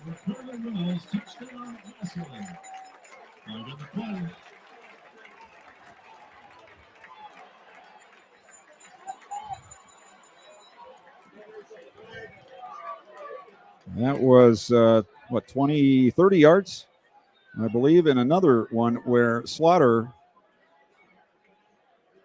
if that had been a football-sized bucket, the ball would have landed in it from 30 yards away. Yeah, you say bucket there, and I'm not sure how Massillon practices that, during the offseason, even during the season, but, that's Todd. They'll put buckets in the corner of the end zones, and the quarterbacks they just drop them in there, and he is very accurate. I mean, you can see that whole thing developing. The ball's in the air, and there's still being a route ran that the defensive back has no idea the ball's in the air, and all of a sudden it's right on top of him.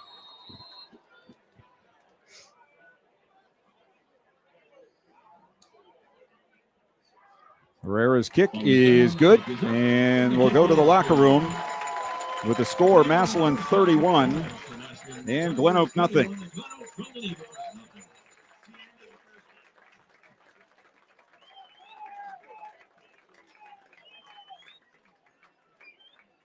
So the teams will head off. And we'll get ready for the band show, and we'll get ready as well for the Putman Properties halftime show. That's coming up with halftime news. We'll also have scores of other games on the Sardis scoreboard, and we'll have highlights of this first half, which was all Massillon. They lead at 31-0 at the break. You're listening to High School Football, presented by the Sarshone Auto Group on Q92. Get into SARTA and get SARTA smart. Who rides SARTA? You do. You, your neighbors, coworkers, and the people behind you in line at the grocery store. Our riders are moms, dads, students, retirees, and commuters. To help persons with disabilities, our ProLine countywide service picks them up and takes them direct to their destination. SARTA riders tell us they appreciate all the places we take them and how we help the community.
A sex sting operation in Salem has yielded an arrest. Agents with the Mahoning Valley Human Trafficking Task Force and Salem Police picked up 51-year-old Kenneth Payne of Akron Thursday afternoon. He allegedly had responded to an online ad posted by an undercover agent on a known prostitution website. Payne reportedly told them he was married and asked for numerous sex acts for $260. He was arraigned today in Columbiana County Municipal Court. Payne pleaded not guilty to charges of engaging in prostitution and possession of criminal tools. He is scheduled to return to court October 29.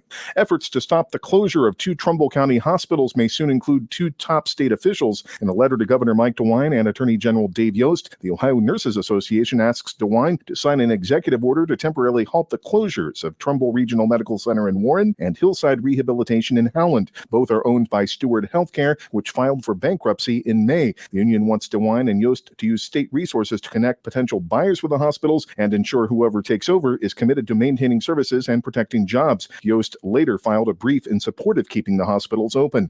We'll return you to the stadium for the second half of tonight's game right after the forecast from News 5 meteorologist Mark Johnson. For the Putman Properties Halftime Show, I'm Jeff Mears for Q92 News. Overnight lows tonight down to 69 degrees. Widely scattered strong storms moving our way. Saturday, more scattered rain and thunderstorms through mid-afternoon, a high of 82. I am Mark J. Weather from News 5. Hey, Perry, looking for the best deals in town? Come on down to Pool's Golden Gun. Whether you're hunting for firearms, gold, TVs, silver, vintage toys, graded cards, or any kind of collectible, we've got it all at Pool's Golden Gun. Need ammo, tools, or even an iPhone? We've got those too. Visit us today at 2913 Lincoln Way and discover unbeatable prices and amazing finds. Pool's Golden Gun, where treasure is just a visit away. That's Pool's Golden Gun at 2913 Lincoln Way. See you there. Meet Tanya Maddox, realtor with Kiko Realtors, Auctioneers, and Advisors. Her expertise, residential real estate and land. With a vast knowledge of Massillon, Tuslaw, Navarre, and surrounding areas, and 4 children in the Massillon City Schools, she understands what makes a perfect home. Honest, energetic, and hardworking. The right person for all your real estate needs. Reach Tanya at 330-209-7854 or visit KikoRealEstate.com for Tanya's listing. Let's find your next home together. Scores. Hey, Massillon. Looking for fresh, fun food?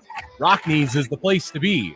From their mouth-watering burgers to their loaded fries and refreshing salad, Rockneys has something for everyone. Join them for a meal that's as fun as it is fresh.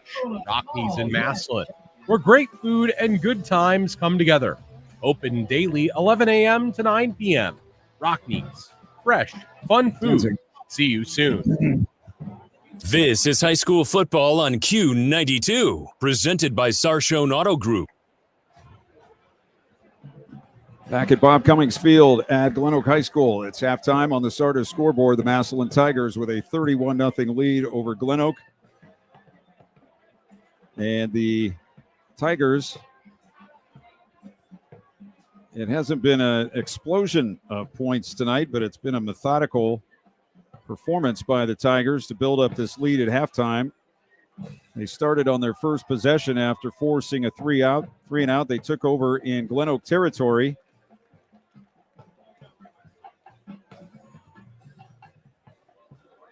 And after about 7 plays, they were able to get it in the end zone for their first touchdown of the night. Again, 2 backs. Slaughter in the pistol. Hands off on the stretch play to the right, back to the middle, and in for the touchdown goes Jameer Gamble. And the Tigers with the 6 points. Gamble's 3rd touchdown of the season. And just like that, Massillon on top. 7-0 after the extra point. After another 3 and out, the Tigers drove down inside the RG Drake red zone and were held up and ended up kicking a field goal, a 20-yard field goal by Mateo Herrera to make it 10-0. Tigers defense kept doing the job, and then they added their 2nd touchdown of the night. Gamble to the left of his quarterback. He gets the handoff, tries the middle, now bounces to the outside around the corner, 15, 10, 5, touchdown. Jameer Gamble from 18 yards out. And the Tigers on the board again. 17-0 after the extra point. Tigers then going the other way in the second quarter. Got the first of two very impressive touchdown passes from Jalen Slaughter. Here's Slaughter back to throw. Sets up, fires deep downfield. Man there at the goal line, and he makes the catch. Jack Carter on another on-target throw from Jalen Slaughter. That one from 38 yards away. And that makes it 23-0 for the Tigers. With the extra point, it was 24-0 for the Tigers. GlenOak got the ball back in the last couple of minutes of the second quarter, trailing 24-0. And I don't know, 98, 99% of coaches would probably say let them run the clock out and go to the locker room with a 24-point lead. But thanks to a couple of penalties on GlenOak, the Tigers took their timeouts to get the ball back in the final moments of the half and ended up scoring on another pass from Jalen Slaughter. Trips left, one to the near side. Slaughter takes the snap. Three-man rush, throws deep far side, end zone, touchdown.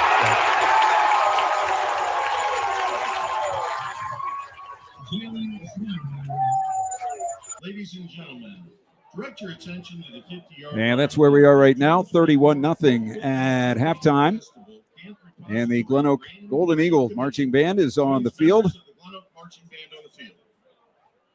Please join the committee congratulating the GlenOak Marching Band for being selected the first place winner in the 2024 Battle of Bands competition.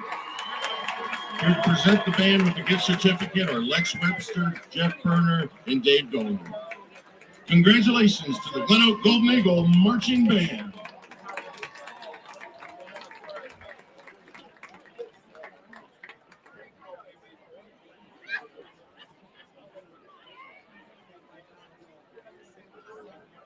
Who can forget the classic Saturday Night Live skits of the 90s featuring Will Ferrell and friends?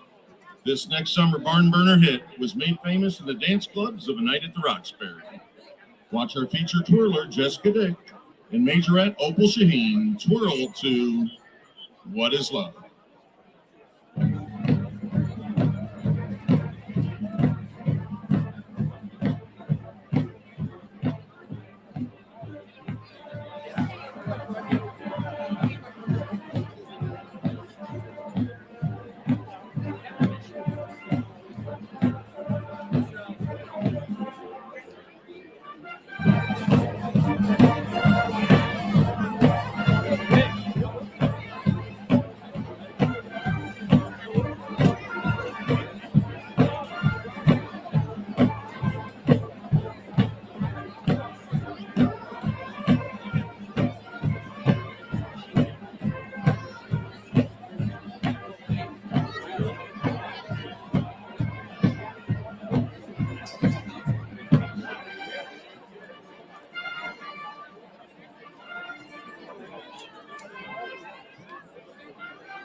We continue our summer party music playlist with an iconic hit by Miley Cyrus. Enjoy the patriotic GlenOak dancers moving to Party in the USA.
All right, the GlenOak Golden Eagles band is on the field. It's 31-0 at halftime.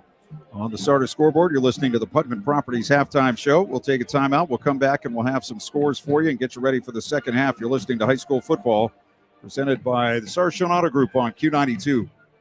By choosing Life Care Family Health and Dental in Canton as your medical home, you will have access to a variety of integrated health services, including dental, vision, women's health, children's health, and behavioral health. Life Care's goal is to provide comprehensive and coordinated medical care to maximize health outcomes for you and your family. If you are sick, we have same-day appointments for our current patients. For information on how to become a new patient, visit lifecarefhoc.org. At Life Care Family Health and Dental, you will never get turned away.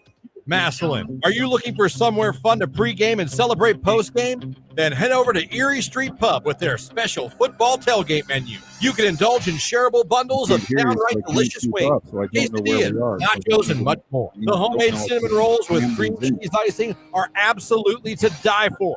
They also have $3 domestics and a $5 drink of the month. Come be part of the excitement at Erie Street Pub in Massillon. And mention this ad for $5 off your bill, excluding alcohol sales. This is high school football on Q92, presented by Sarshown Auto Group.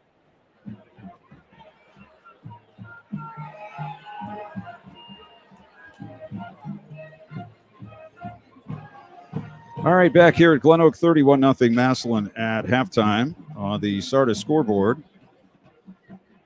Dover 24, Canton South 3. Crestwood 16, Minerva 0. Lake 27, Boardman 0. Manchester 20, Sandy Valley 2. Fairless 21, Tusky Valley 7. Northwest 14, Marlington 7. Avon 14, McKinley 7. Norwayne 25, Central Catholic 7. Hudson 0, Hoover 7. Perry over Akron St. Vincent St. Mary 14-0 at halftime. East Canton and United Local 21 all at the half. Tuslaw 21, Chippewa 0 at halftime. Austintown Fitch leading Jackson 24-10 at halftime. The Valley Christian Aquinas game was pushed from tonight to tomorrow. And Alliance leading Louisville 14-7. That's the last one we have on that, though that was a while ago. Other action.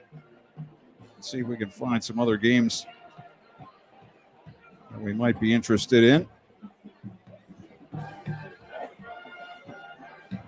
Not having much luck right now.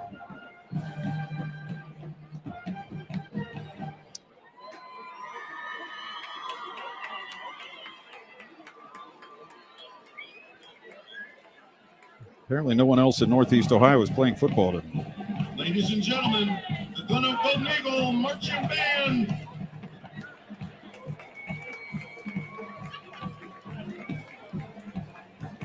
All right, we'll be that way.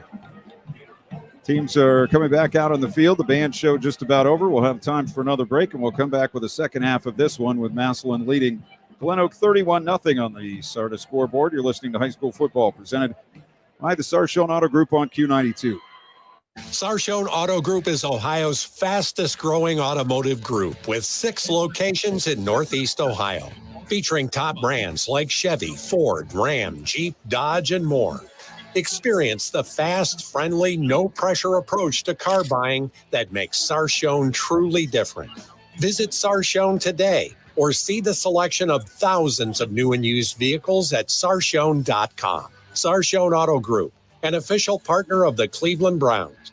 East of Chicago Pizza on Lincoln Way in Massillon at the Mayflower Plaza has a deal for your Friday night football party that will make you the MVP.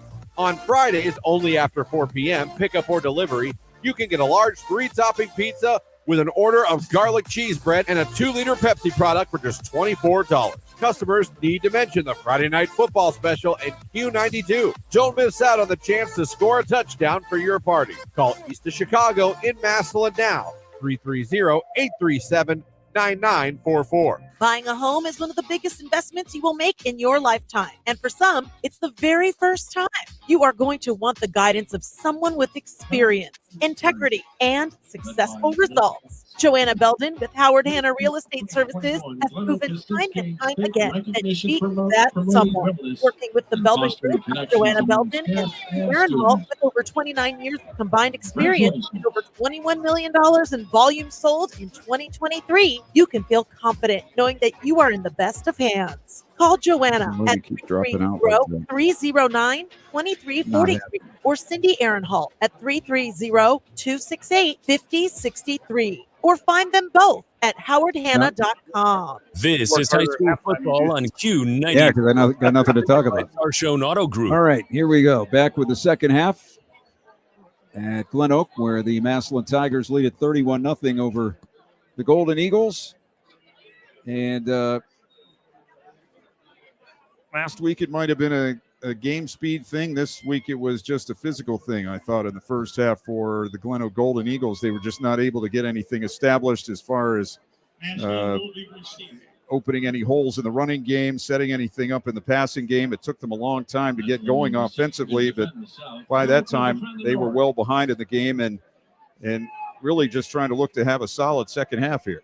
Yeah, I think, Coach Garcia is going to go in, up front. I wasn't, when you see a score like 31-0, you usually see complete domination up front. I thought GlenOak held their own up front and, had a couple plays. I think Coach Garcia is going to tell them, you're in that Division One, Region One, where you're going to make the playoffs. I'd rather play these teams early, get after them, and see where you're at so you can continue to improve. So, and I think Coach Moore's the same way. As he probably in the locker room just told them, let's keep our foot on the pedal and get after them, get rid of some of these mistakes, and grow and hopefully get some more guys some more experience on the Friday night under the lights tonight. All right, some new scores in on the Sardis scoreboard. Louisville and Alliance tied at 14-all. They're almost halfway through the third quarter. And Marlington is tied up Northwest at 14-all. By the way, West Branch all over Woodridge tonight, and Joey Jackson is the new all-time receiving record holder at West Branch. 149 catches, 2,221 yards. So congratulations to him as West Branch keeps things going. Your prize can be claimed at the concession stand. Yeah, their running back last week broke all the records for the running back, so they must be throwing the ball to the receiver tonight. That's going to be a dangerous team come playoffs. They got a lot of kids back from a great team last year. Right. At the concession stand. All right, the Tigers will get the ball first, I believe, to start the second half. And continuing their tradition. Going back, I don't know how many years, if it goes back as far as Paul Brown or not, but as long as I can remember, they've played the longest games of anyone in Stark County. Oh, my goodness. Last week's game, according to the official stats, last week's game between Massillon and the NFL Academy team took 4 hours and 15 minutes for a high school football game. And yes, it was on NFL Network, but I don't think they had commercials. I think that was all penalties, basically, and out of bounds, incomplete, all that stuff. So GlenOak will kick it off for the first time tonight. It will be Tony Kelly, Jr., to boot it away from the 40. Two Tigers back inside the 5-yard line.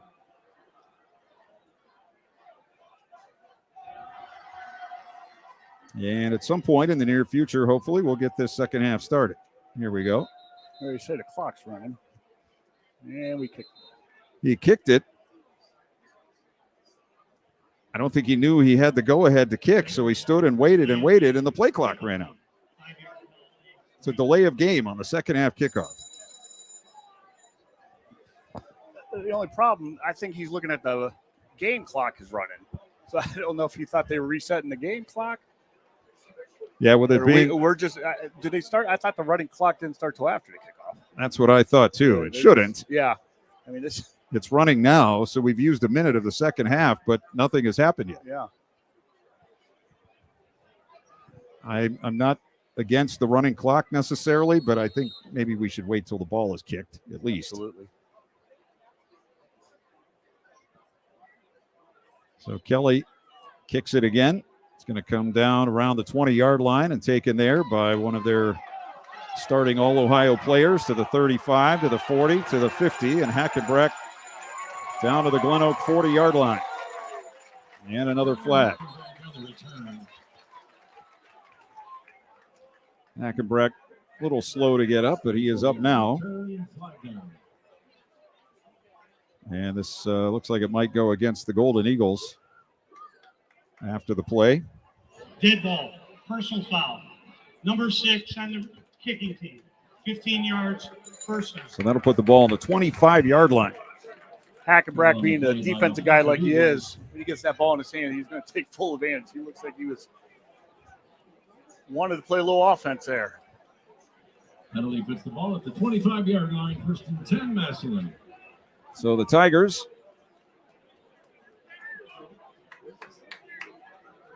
with a first and 10 on the GlenOak 25. With Jalen Slaughter in there. Peyton Mitchell is the running back to the right, and they hand the ball off to Gamble running right. He runs through tackle, still going. And he's inside the 10, down to about the 3, maybe the 2-yard line. On the play by 35, Dom Wagner. Oops, sorry, 7-yard line. That's a first down and goal. It is a first and goal.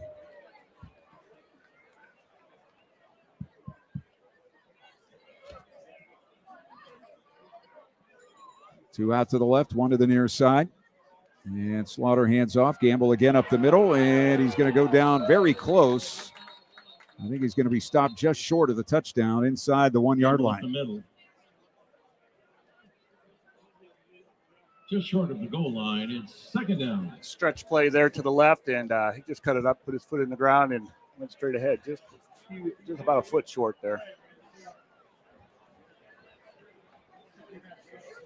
Richard Harris comes in as a receiver. He's the slot man on the left with Jacques Carter.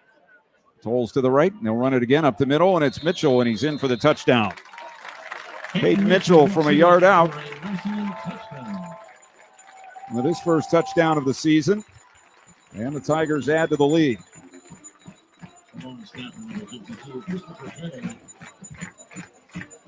The holder 25, Xavier Owens to kick the extra point. Number 86, Mateo Herrera. Herrera for the extra point. He's been perfect so far tonight with an asterisk. Actually, let's see who's kicking that. That is Gregory Corsali. The kick is good. And it is good. 38-0 Tigers. With 7:55 left in the third, you're listening to High School Football, presented by the Sarshone Auto Group on Q92. Did you know in 1885, Frank and Charles Menches invented the hamburger at the Erie County Fair in Hamburg, New York? Today, Menches continues their legacy with the same ingredients to make their burgers fresh every day and never frozen. Stop in at Menches downtown Massillon and in Canton on West Tusk for Burger Day every Wednesday and get $3 off all burgers. Menches Brothers, you call it a hamburger, we invented it. This is High School Football on Q92, presented by Sarshone Auto Group. So the Tigers take it down and score with the running clock. They used, between that and the time that ran before the kickoff, they used over 4 minutes of the third quarter and went basically only 35 yards. The kickoff was run back to the 50, and then the personal foul moved the ball down to the 35. And it took, I believe, 3 plays for the Tigers to get in the end zone.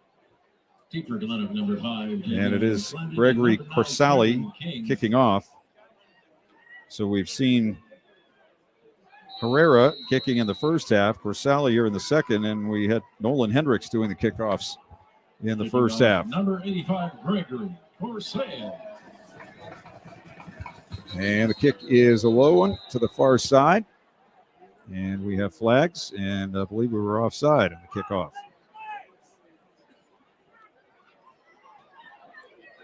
Dead ball, encroachment, kicking team. 5 yards, re-kick.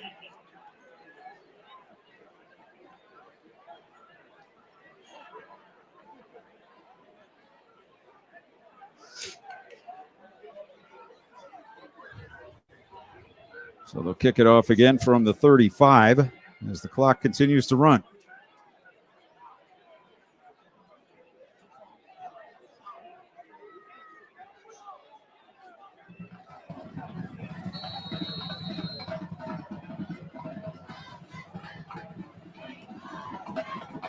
Ball is booted in the air to the far side, bounces on the 20 and goes out of bounds. So the Golden Eagles will take over. And another flag. That one's going to go against Braylon Gamble, I think. On the play. I think we've seen enough of this to be able to start talking about it in an analytical way. It's you said during a break that normally when you had Free kick out of bounds. players Kicking team. Dead ball, personal foul, 35 on the kicking team.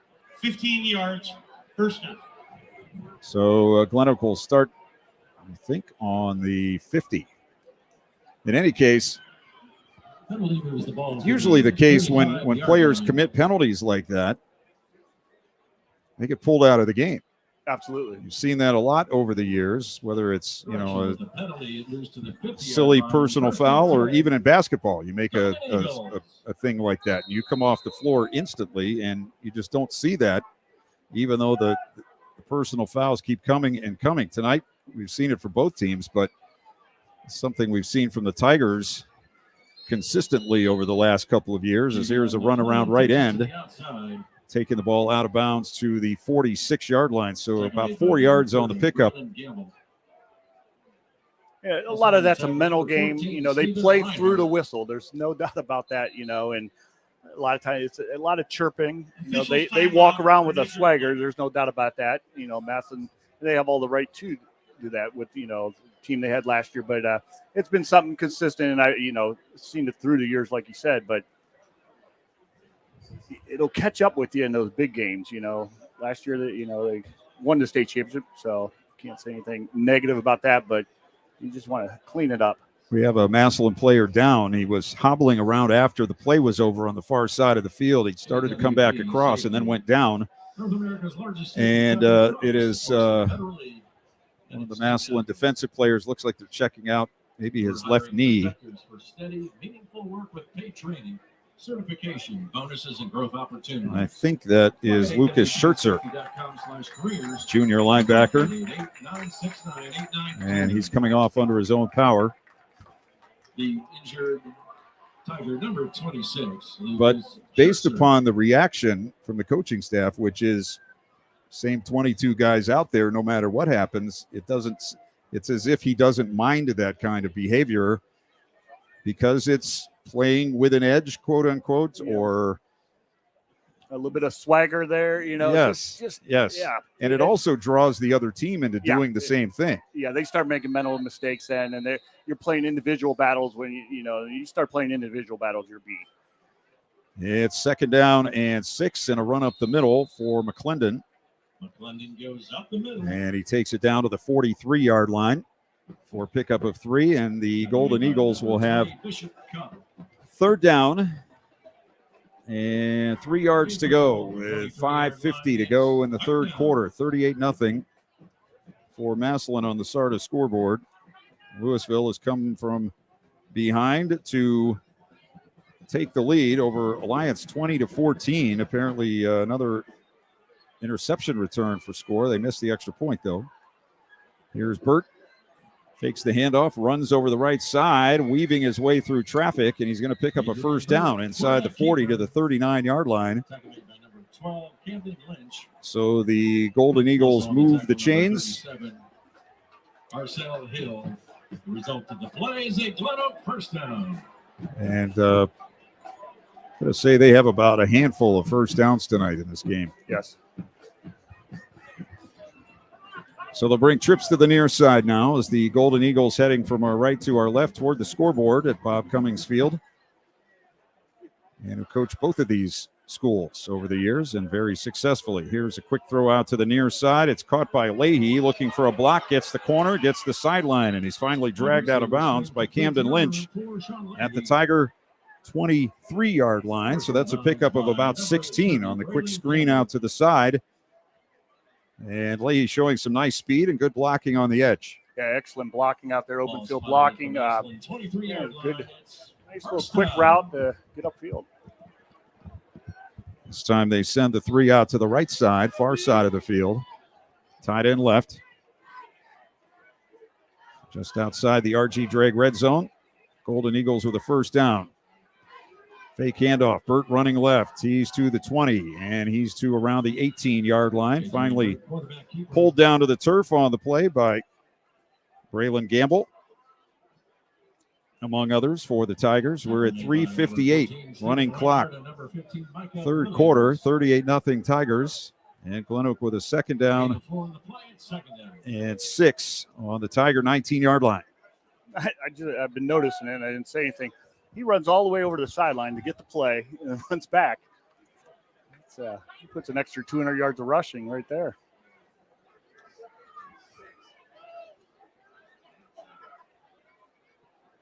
In the pistol with one back. It's going to be a fake throw out to the right. Burt in trouble, rolling right. Going to throw it for the sideline, and it's out of bounds, incomplete. And a flag after the play as two players were engaged on the far side of the field.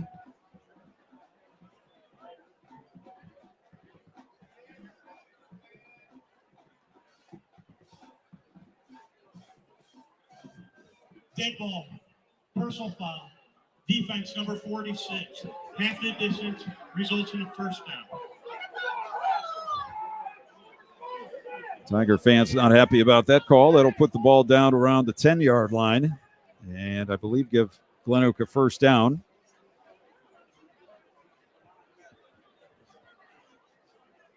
I bet GlenOak doesn't play another game this year with this many penalties. No. The ball spotted just inside the 10-yard line. It'll be first and goal. Ball just inside the 10. Two out to the right, tight end right. And Wagner as a wing to the near side left, empty backfield for Adrian Burt. Half roll right, in trouble, and he's going to go down back outside the 20.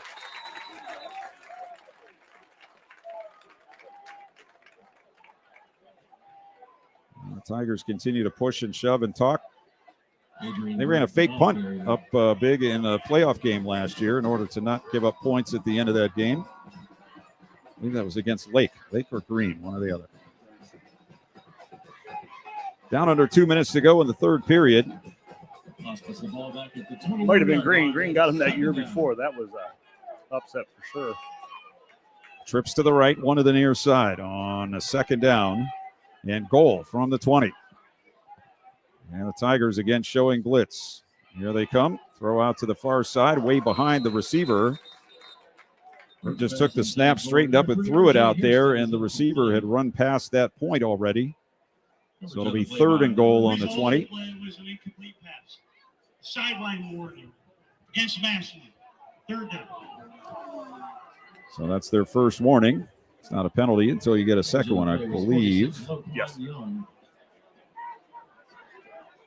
I didn't know I would be forced to learn the entire rule book here tonight. I'm still Good confused. thing you're here. Yeah, I'm still confused on the clock starting on the kickoff. I want to look that one up. Clint Scroggs and Brian Beatty here with you from GlenOak. As we're in the last minute of the third quarter. Burt in the pistol. And another throw out to the side and incomplete. A rolling attempt by R.J. Hairston, but he wasn't able to pull it in. So that'll make it fourth and goal on the 20. And that might be the last play of the third quarter. Down to 20 seconds. Adrian Burt over on the far sideline, and he is still over there. And we're down to 13. So I think we're going to be coming to the end of the quarter before the next play is run. So we'll take a timeout here. We'll get ready for quarter number 4 after 3 from GlenOak Massillon 38, GlenOak nothing. You're listening to high school football presented by the Sarshone Auto Group on Q92.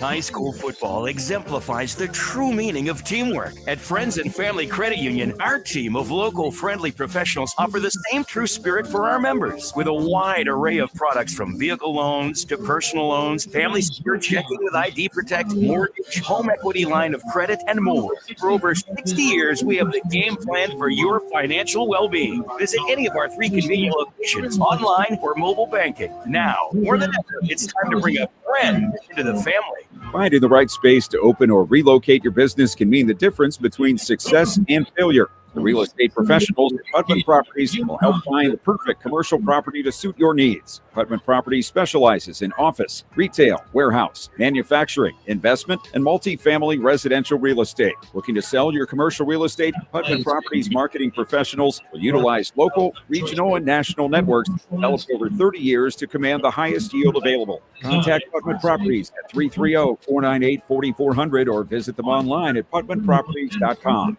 This is high school football on Q92, presented by Sarshone Auto Group. GlenOak on 4th and goal from the Massillon 20, trailing 38-0 as we start the fourth quarter with a running clock. Burt back to throw. Sets up, now rolls to his right, looking, firing for the end zone, incomplete.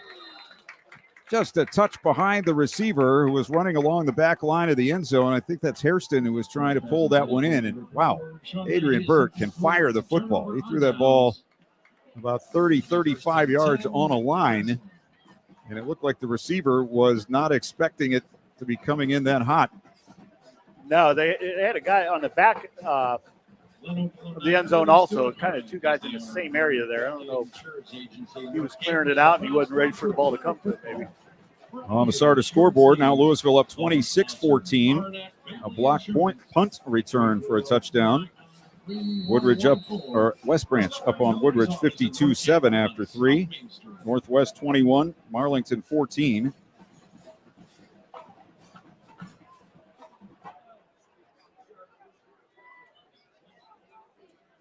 Lake now up on Boardman 34-7. And the Tigers starter still in there to start the fourth quarter. And a big run up the middle by Gamble, and he's dragged down on the 45-yard line. Slaughter's in there, Gamble's in there. Ricardo Wells is in as a receiver. Chakas Carter and Braylon Tolles. And this is something else that you likely wouldn't see from another team. They saw it all last year. Didn't matter the score, situation. Pile it on. 2 receivers each way. Slaughter throwing. Looking and dumps it off over the middle. He saw his running back at the last moment before he was hit and threw it, but a little bit behind him and incomplete. Second down. Manchester leading Sandy Valley 20-2. Fairless 28. Tusky Valley 7. Moorwayne 39. Central Catholic 7. Hoover up on Hudson 11-0 in the third quarter. Perry 14. St. V 0. On the Sardis scoreboard next week, Austintown, Fitch, and Perry is the game of the week as they run it up the middle with Peyton Mitchell, and he's thrown down on the 50-yard line. Mitchell, the ball carrier. First man up for the Golden Eagles, Matt Rextis. So third down and 7 for the Tigers, right on the 50-yard line with 9.5 minutes to go in this one.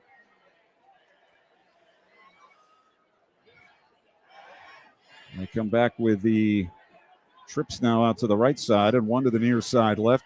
Mitchell, the running back, behind Slaughter in the pistol. He's back to throw. Rush coming right up the middle. He's being chased. Flips it ahead for Mitchell, but over him and incomplete. So the Golden Eagles saying, if you're going to keep your starters out there, we're going to keep rushing the passer. And they busted right through there and had immediate pressure on the quarterback, and the punt team out for the Tigers. That's 2 plays in a row. He's been under a little distress and tries to dump it off to the running back. It's a tough pass, even though it's not a very long pass. It's a tough pass to connect there. Just that short dump off.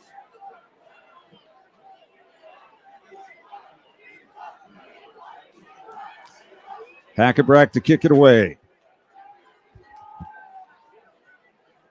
Snap is good. No rush. Kick down the middle. Taken by Hairston on the 15. Hesitates. Now he runs out to the left to the 20. Around the corner. 25 and out of bounds. Escorted over the line by Loquan Young. 11-yard return by Hairston. Walking the back there on the return. And that one's coming back. 8:13 clock running. Wouldn't have a problem with stopping it on change of possession either. Yeah.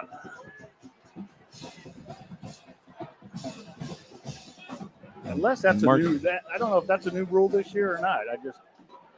And while they're marking off penalties and things like that, yeah. I don't know if we need to run the clock like that. Well, you could just jump off sides every play and let the.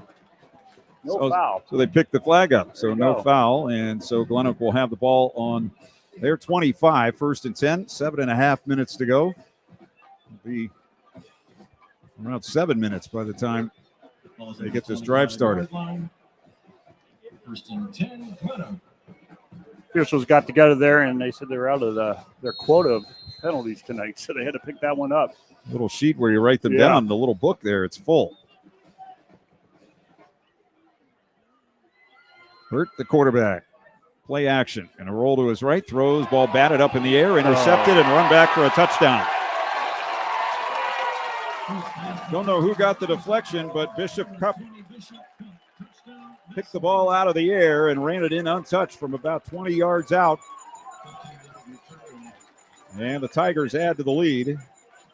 It's now 44-0.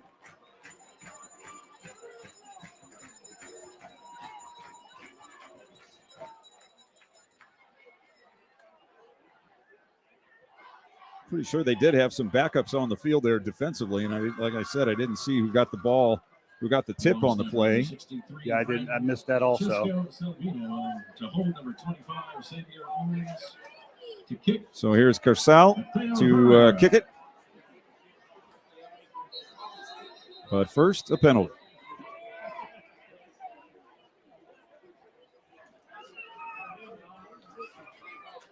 And the clock continues to run. Dead ball. Illegal substitution. Recent kick. Green. 5 yards. Retry. Too many men on the field there for GlenOak. So the extra point will be moved a few inches closer.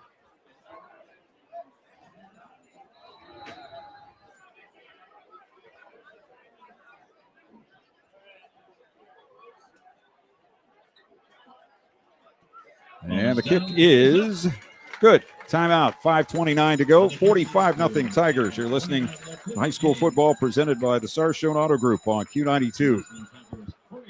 Located on West Tuscan, Canton, Harmon's Pub has proudly earned the title of Stark County's #1 bar. This local gem tantalizes taste buds with an impressive array of 18 chicken wing flavors, perfectly paired with an eclectic menu of fresh salads, mouth-watering burgers, and irresistible daily food and drink specials. Thursday nights are legendary for their famous Reuben with fries, all for just $10.99. Whether you're a wing aficionado or a burger enthusiast, Harmon's Pub is the ultimate destination for great food, delightful drinks, and unforgettable experiences. This is high school football on Q92, presented by Sarshone Auto Group.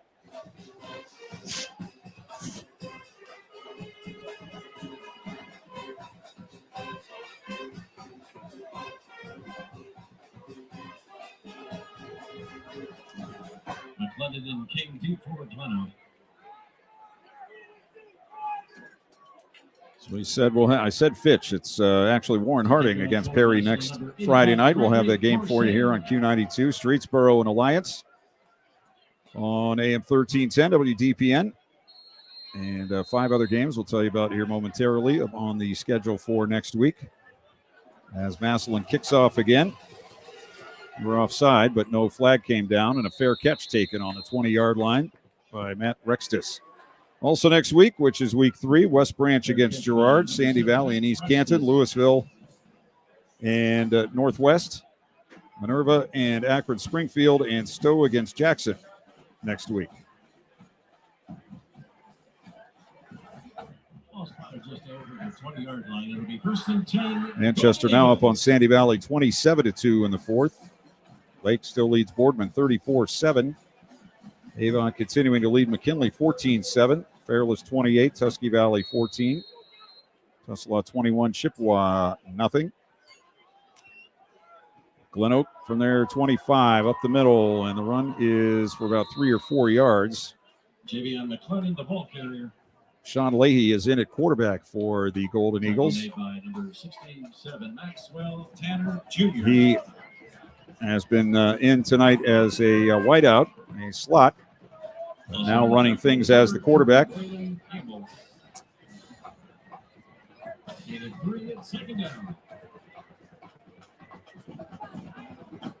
Dover beat Canton South tonight 31-3. So the Wildcats 0-3 as the run goes over the left side, and Leahy pushes across the 25 to about the 26-yard line as we're under 4 minutes to go in this one.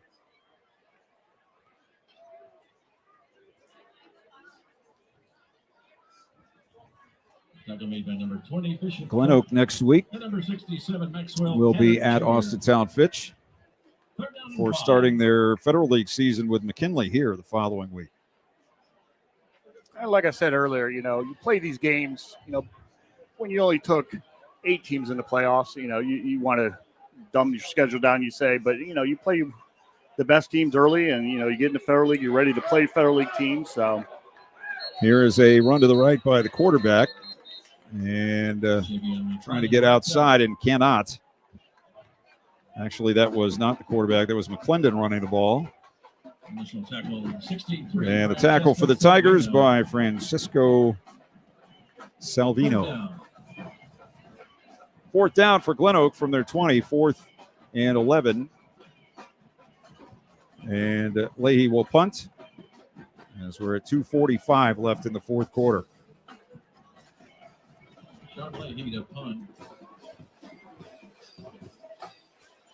Good snap, no rush. Kick is away. High end over end kick and taken on the 48, 50, 45, 40, and out of bounds on the near side goes Braylon Gamble. And spotted on about the 37-yard line with 2:23 to go. Clock continuing to run. Tigers up 45-0. They led 31-0 at halftime. And well on their way to their 18th consecutive victory.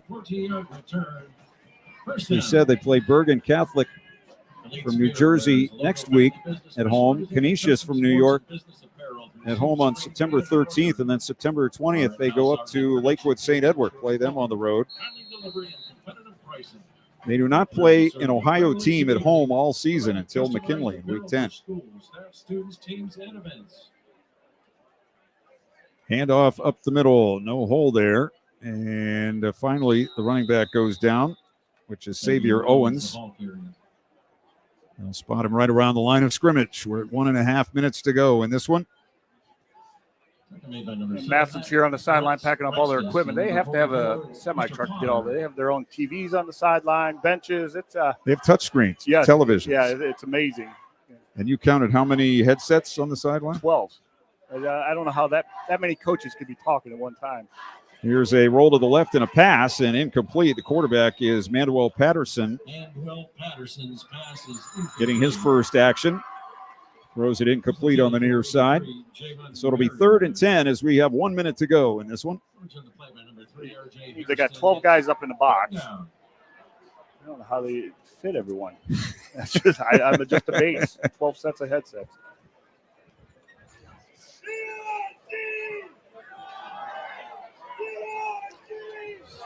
Giorgio Jackson is in as a receiver. Chase White is in for the Tigers. As here's Patterson throwing near side, and White has it, getting a block downfield, and he's bumped out of bounds near first down yardage. I think he's going to have it at the 25-yard line. Chase White, a sophomore. As we're down to 15 seconds, so the Tigers going to get lined up, but I don't think they're going to have time to run another play. And they will not. Looks like Coach Moore is taking them to the 50. And that will do it. So this one comes to an end from GlenOak. Our final on the Sardis scoreboard is Massillon 45, GlenOak nothing. We'll come back to wrap it up. You're listening to High School Football presented by the Sarshone Auto Group on Q92. Get into SARTA and get SARTA Smart. There are several ways to ride SARTA. Pay your fare the way you want. Use our Easy Fare app to get your ticket on the go. I'm going to make to pay with SARTA score and touchdown cards. You can even pay with exact change in cash. The price is right, and you can purchase at any of our all of them now. Ryan, Ryan, was $1.50 per ride, or you can get a 30-day pass for $45. That's how you get into SARTA and get SARTA Smart. Visit SARTAonline.com/smart. East of Chicago Pizza on Lincoln Way in Massillon at the Mayflower Plaza has a deal for your Friday night football party that will make you the MVP. On Fridays, only after 4 p.m., pickup or delivery, you can get a large 3-topping pizza with an order of garlic cheese bread and a 2-liter Pepsi product for just $24. Customers need to mention the Friday night football special. Over by Altman Hospital. Don't miss out on the chance to score a touchdown for your party. Call East of Chicago in Massillon now. 330-837-9944. RG Drag, Stark County's premier career center, offers programs that prepares its students at the high school level for careers and continued education beyond high school. Upon completion, RG Drag students have an immediate opportunity to obtain a well-paying job in many exciting career fields. We offer everything from culinary, dental assisting, engineering, sports turf and landscape, welding, and so much more. Contact RG Drag to find a program and career that's the perfect fit for you. RG Drag, where careers begin. Massillon, are you looking for somewhere fun to pregame and celebrate postgame? Then head over to Erie Street Pub with their special football tailgate menu. You can indulge in shareable bundles of downright delicious wings, quesadillas, nachos, and much more. The homemade cinnamon rolls with cream cheese icing are absolutely to die for. They also have $3 domestics and a $5 drink of the month. Come be part of the excitement at Erie Street Pub in Massillon. And mention this ad for $5 off your bill, excluding alcohol sale. Sarshone Auto Group is Ohio's fastest growing automotive group with 6 locations in Northeast Ohio, featuring top brands like Chevy, Ford, Ram, Jeep, Dodge, and more. Experience the fast, friendly, no-pressure approach to car buying that makes Sarshone truly different. Visit Sarshone today or see the selection of thousands of new and used vehicles at Sarshone.com. This is high school football on Q92, presented by Sarshone Auto Group. They won't let them talk on the field. They go in the locker room, and they're standing. The players are standing there, and he's standing there right with them. 45-0 our final on the SARTA scoreboard. Massillon beats GlenOak to go to 2-0 on the season. The Golden Eagles 0-2. And now our Paramount Elite player of the game. Paramount Elite for all your general contracting and home restoration needs. And the Tigers with basically a methodical victory tonight. But you have to look at Jalen Slaughter for the Tigers, back now starting after having to watch all of last season or most of it. And right back at what he does the best. Not a runner, but able to elude rushers in the backfield, move his feet, and find people downfield and make elite throws. And he was able to do that tonight. Had a couple of touchdown passes, and again, very impressive. Yeah, absolutely.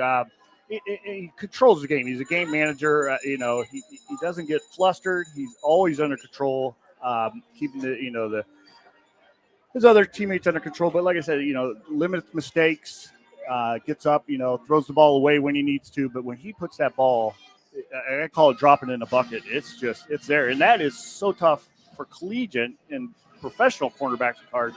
When you're a high school kid, it's almost impossible. If you can just, the receivers is going to be a point A, and that ball is going to be a point A.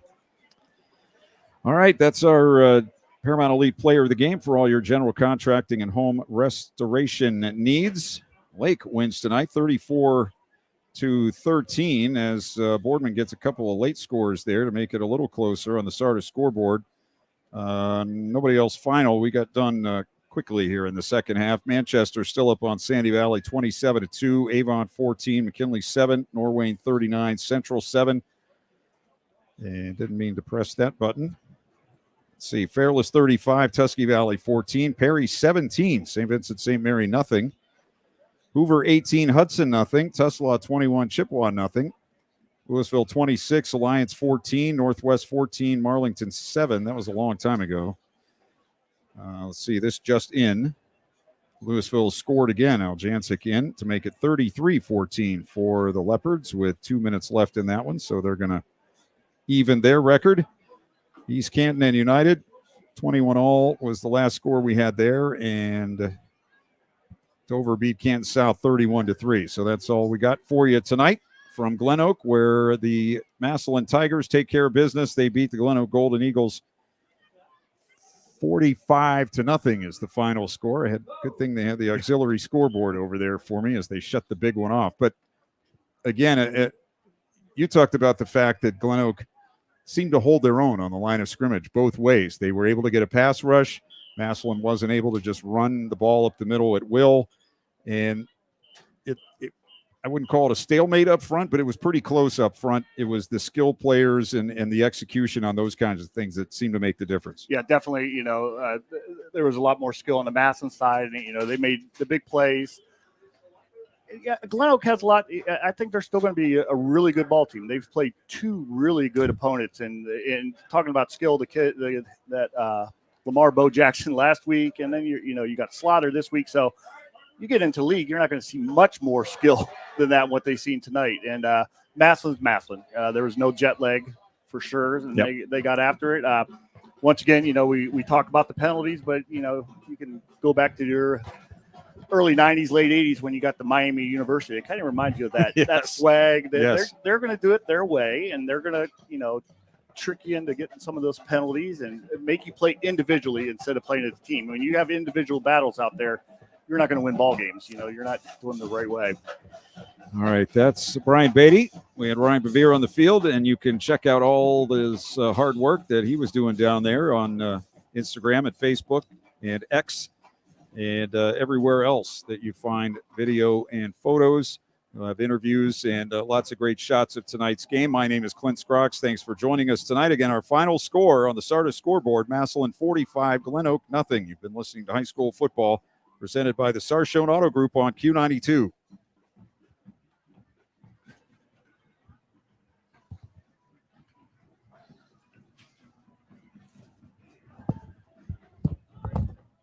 Very good. Nice job. Thank you.